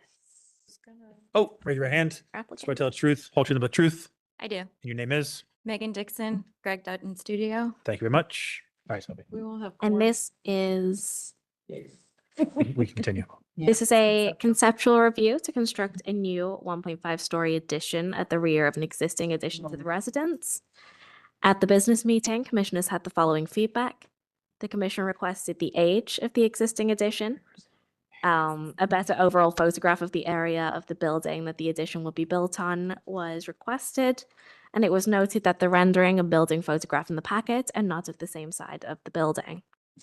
The existing addition was approved by the commission in 2019 and construction was completed in 2020. A copy of the COA and variance recommendation has been included in the materials packet. The staff recommendation is staff recommends the commission provide feedback to inform the applicants design for review at a future GVC hearing. And the basis for this recommendation is City Code Section 316012, standards for new construction, A, C, and D, E, F, G, H, I, J, K, M, and N. City Code Section 3116-11, standards for alteration, 1, 2, 3, 4, 5, 6, 9, 10, 11, and 12. And the German Village Guidelines for alterations to existing structures, additions, 1 through 5. I feel like we should have Sesame Street characters for all those letters and numbers that you do all the time. Anything else to add? No, I'll keep it brief. You guys have been here forever. This is just a proposal for a small 1.5-story addition on the rear of a 5-year-old addition. So altering the rear dormer, which extends the entire length of the back into 2 separate dormers to capture a second set of stairs. Because when this addition was built, they're required 2 stairs to access the second story of the back portion and the front in the existing historical structure. So all of this is at the rear, not visible from Mohawk Street. The only alteration we're proposing on the Mohawk Street side is changing the front 3-panel doors from a single entry with side lights to a bifold door. Questions, comments from the commission? The only thing I have is on page 6. Back one page. Or no. Looking for the rear elevation. GVC 5, there we go. Is there a reason why the 2 meeting points of the shed roofs aren't at the same elevation? I can get that tighter. I think it would require me to lessen the slope from the pitch from 3 to 2 inches to keep the head height required by code for that stair. Well, and you might not be able to do it because of its shingles and it's extending further out. Yeah. It is extending further out. In any scenario, I would keep it below the ridge of that gable. Yeah. That's why, if you go to the next page, you're matching the slope. They're essentially just a trick of the eye on the elevation. Mm-hmm. Correct. And breaking up that extension to mimic what's going on in the historic structure at the front to break that up as well. Yeah. Okay. I'm fine with it. I'm more curious about the slate shingle siding for that new dormer. So I'm pitching it back. So I could look at wood siding as an alternative and it would be more cohesive with what's already there at the back since we're matching that on the first floor anyway. The slate was to elevate it and we're also pitching it back a little bit. I haven't installed wood siding, even a composite wood at an angle before. Yeah. So I'd be concerned about water issues there. And I'd rather have slate than asphalt. Oh, I'm So seeing it it's- now. So the framing of the window is vertical and then you're Correct, which is how the dormers are built on the historic portion. Correct. And even on the side of the windows where they're The side, it's still the the side will read Yeah. vertical. Yeah. Yeah. Go to the first page, you see the, Yeah, you can see it cant back slightly there. It's about a 15-degree cant. Oh, I missed that. the windows kind of extrude out. Yeah. Yeah, It's weird. I kind of love it though. I mean, if there's precedent and you're kind of going after it, is there shingles on the window side too? On the It's hard to help this picture. on Yes, the rear there are. side. That's what I On the existing structure. Oh, so on the existing, it's actually pretty tight and it's wood trim or composite. I'm not sure what they did when they replaced it 5 years ago, but it's much tighter.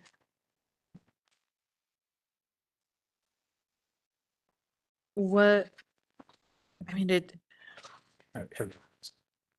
That page, that picture right there. Here's Yeah, shingles. so we're showing trim there. It's just, I would say the dimensions are a little bit larger on the rear facade. yeah. I'm okay with it. I wouldn't, Precedence. yeah, I'm fine with it. I think my only question is why not match that like slope angle of the dormer? Just a preference. I don't know. Are you To match the existing? the To match the existing, yeah. It should be fairly close. I was going off the previous architect's drawings and it was Okay. about a 15-degree cant. That's fine. Yeah. Just got bigger windows on the addition. It looks like it's raked back further. Yeah, so the first floor matches the windows at the first floor. So yes, the second floor in that dormer is larger and that's just to fill up that space a little bit. But we can look at doing smaller windows. What they ended up having to do on the dormer there, because that was a bedroom, those are casement windows, one over one. I'm okay with the full height window there. Just it gives enough differentiation from the original stuff. Okay. You're taking cues from it, but not replicating it. Good. So Yeah. that's that nuance we talked about at the 2 applications ago. Okay. Any other feedback, questions? I don't anticipate any variances either. I should note that. That bifold door? Yeah, Are we sure it's where's not a that? sliding door? The owner wants to install a bifold door. Oh, it really is. Mm. Oh, with 3. Three but panel. then the Yeah, we would existing- maintain the existing opening, just replace what was installed in 2020.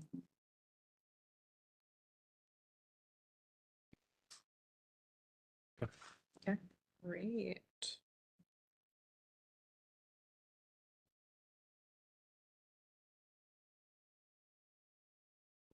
I don't have anything else. Okay. We're good. Then I will plan to return the following meeting and I can provide a wall section. Would you guys need any other material content? I don't think so. You gave You're- us a slate. Matching the existing Right, for the, already approved materials. right? yes, correct. Yep, calling out window from approved list. The only question I'd have for you is the photo that you're providing on the product sample page. Mhm. You're showing scalloped or clipped corner shingles and straight. I'm assuming it's going to be all the clip corners. Yes, to match the front. I had a hard time finding the right one online. And if you can just, when you come in, just let us know what type of slate you're Or matching just it with. Note it under Okay. the photo or something. Sure. I think the only thing I'm not seeing is just the size of the trim around the windows, but Mhm. We would match it's matching the what's same. existing, and I believe they're 4 inches. Yeah. Yeah. You're calling it out on like all of the corners and all that great stuff. Just add that. Will do. Easy. All right. Cool. Great. Thank you, guys. Thank you very much. Yeah. All right. So that is the full agenda. Only other note is we have a new commission member starting up in January. So we'll have one more body on the commission. If there's no other items, is there a motion to adjourn? So moved. Is there a second? Okay. Any questions on the motion? All those in favor?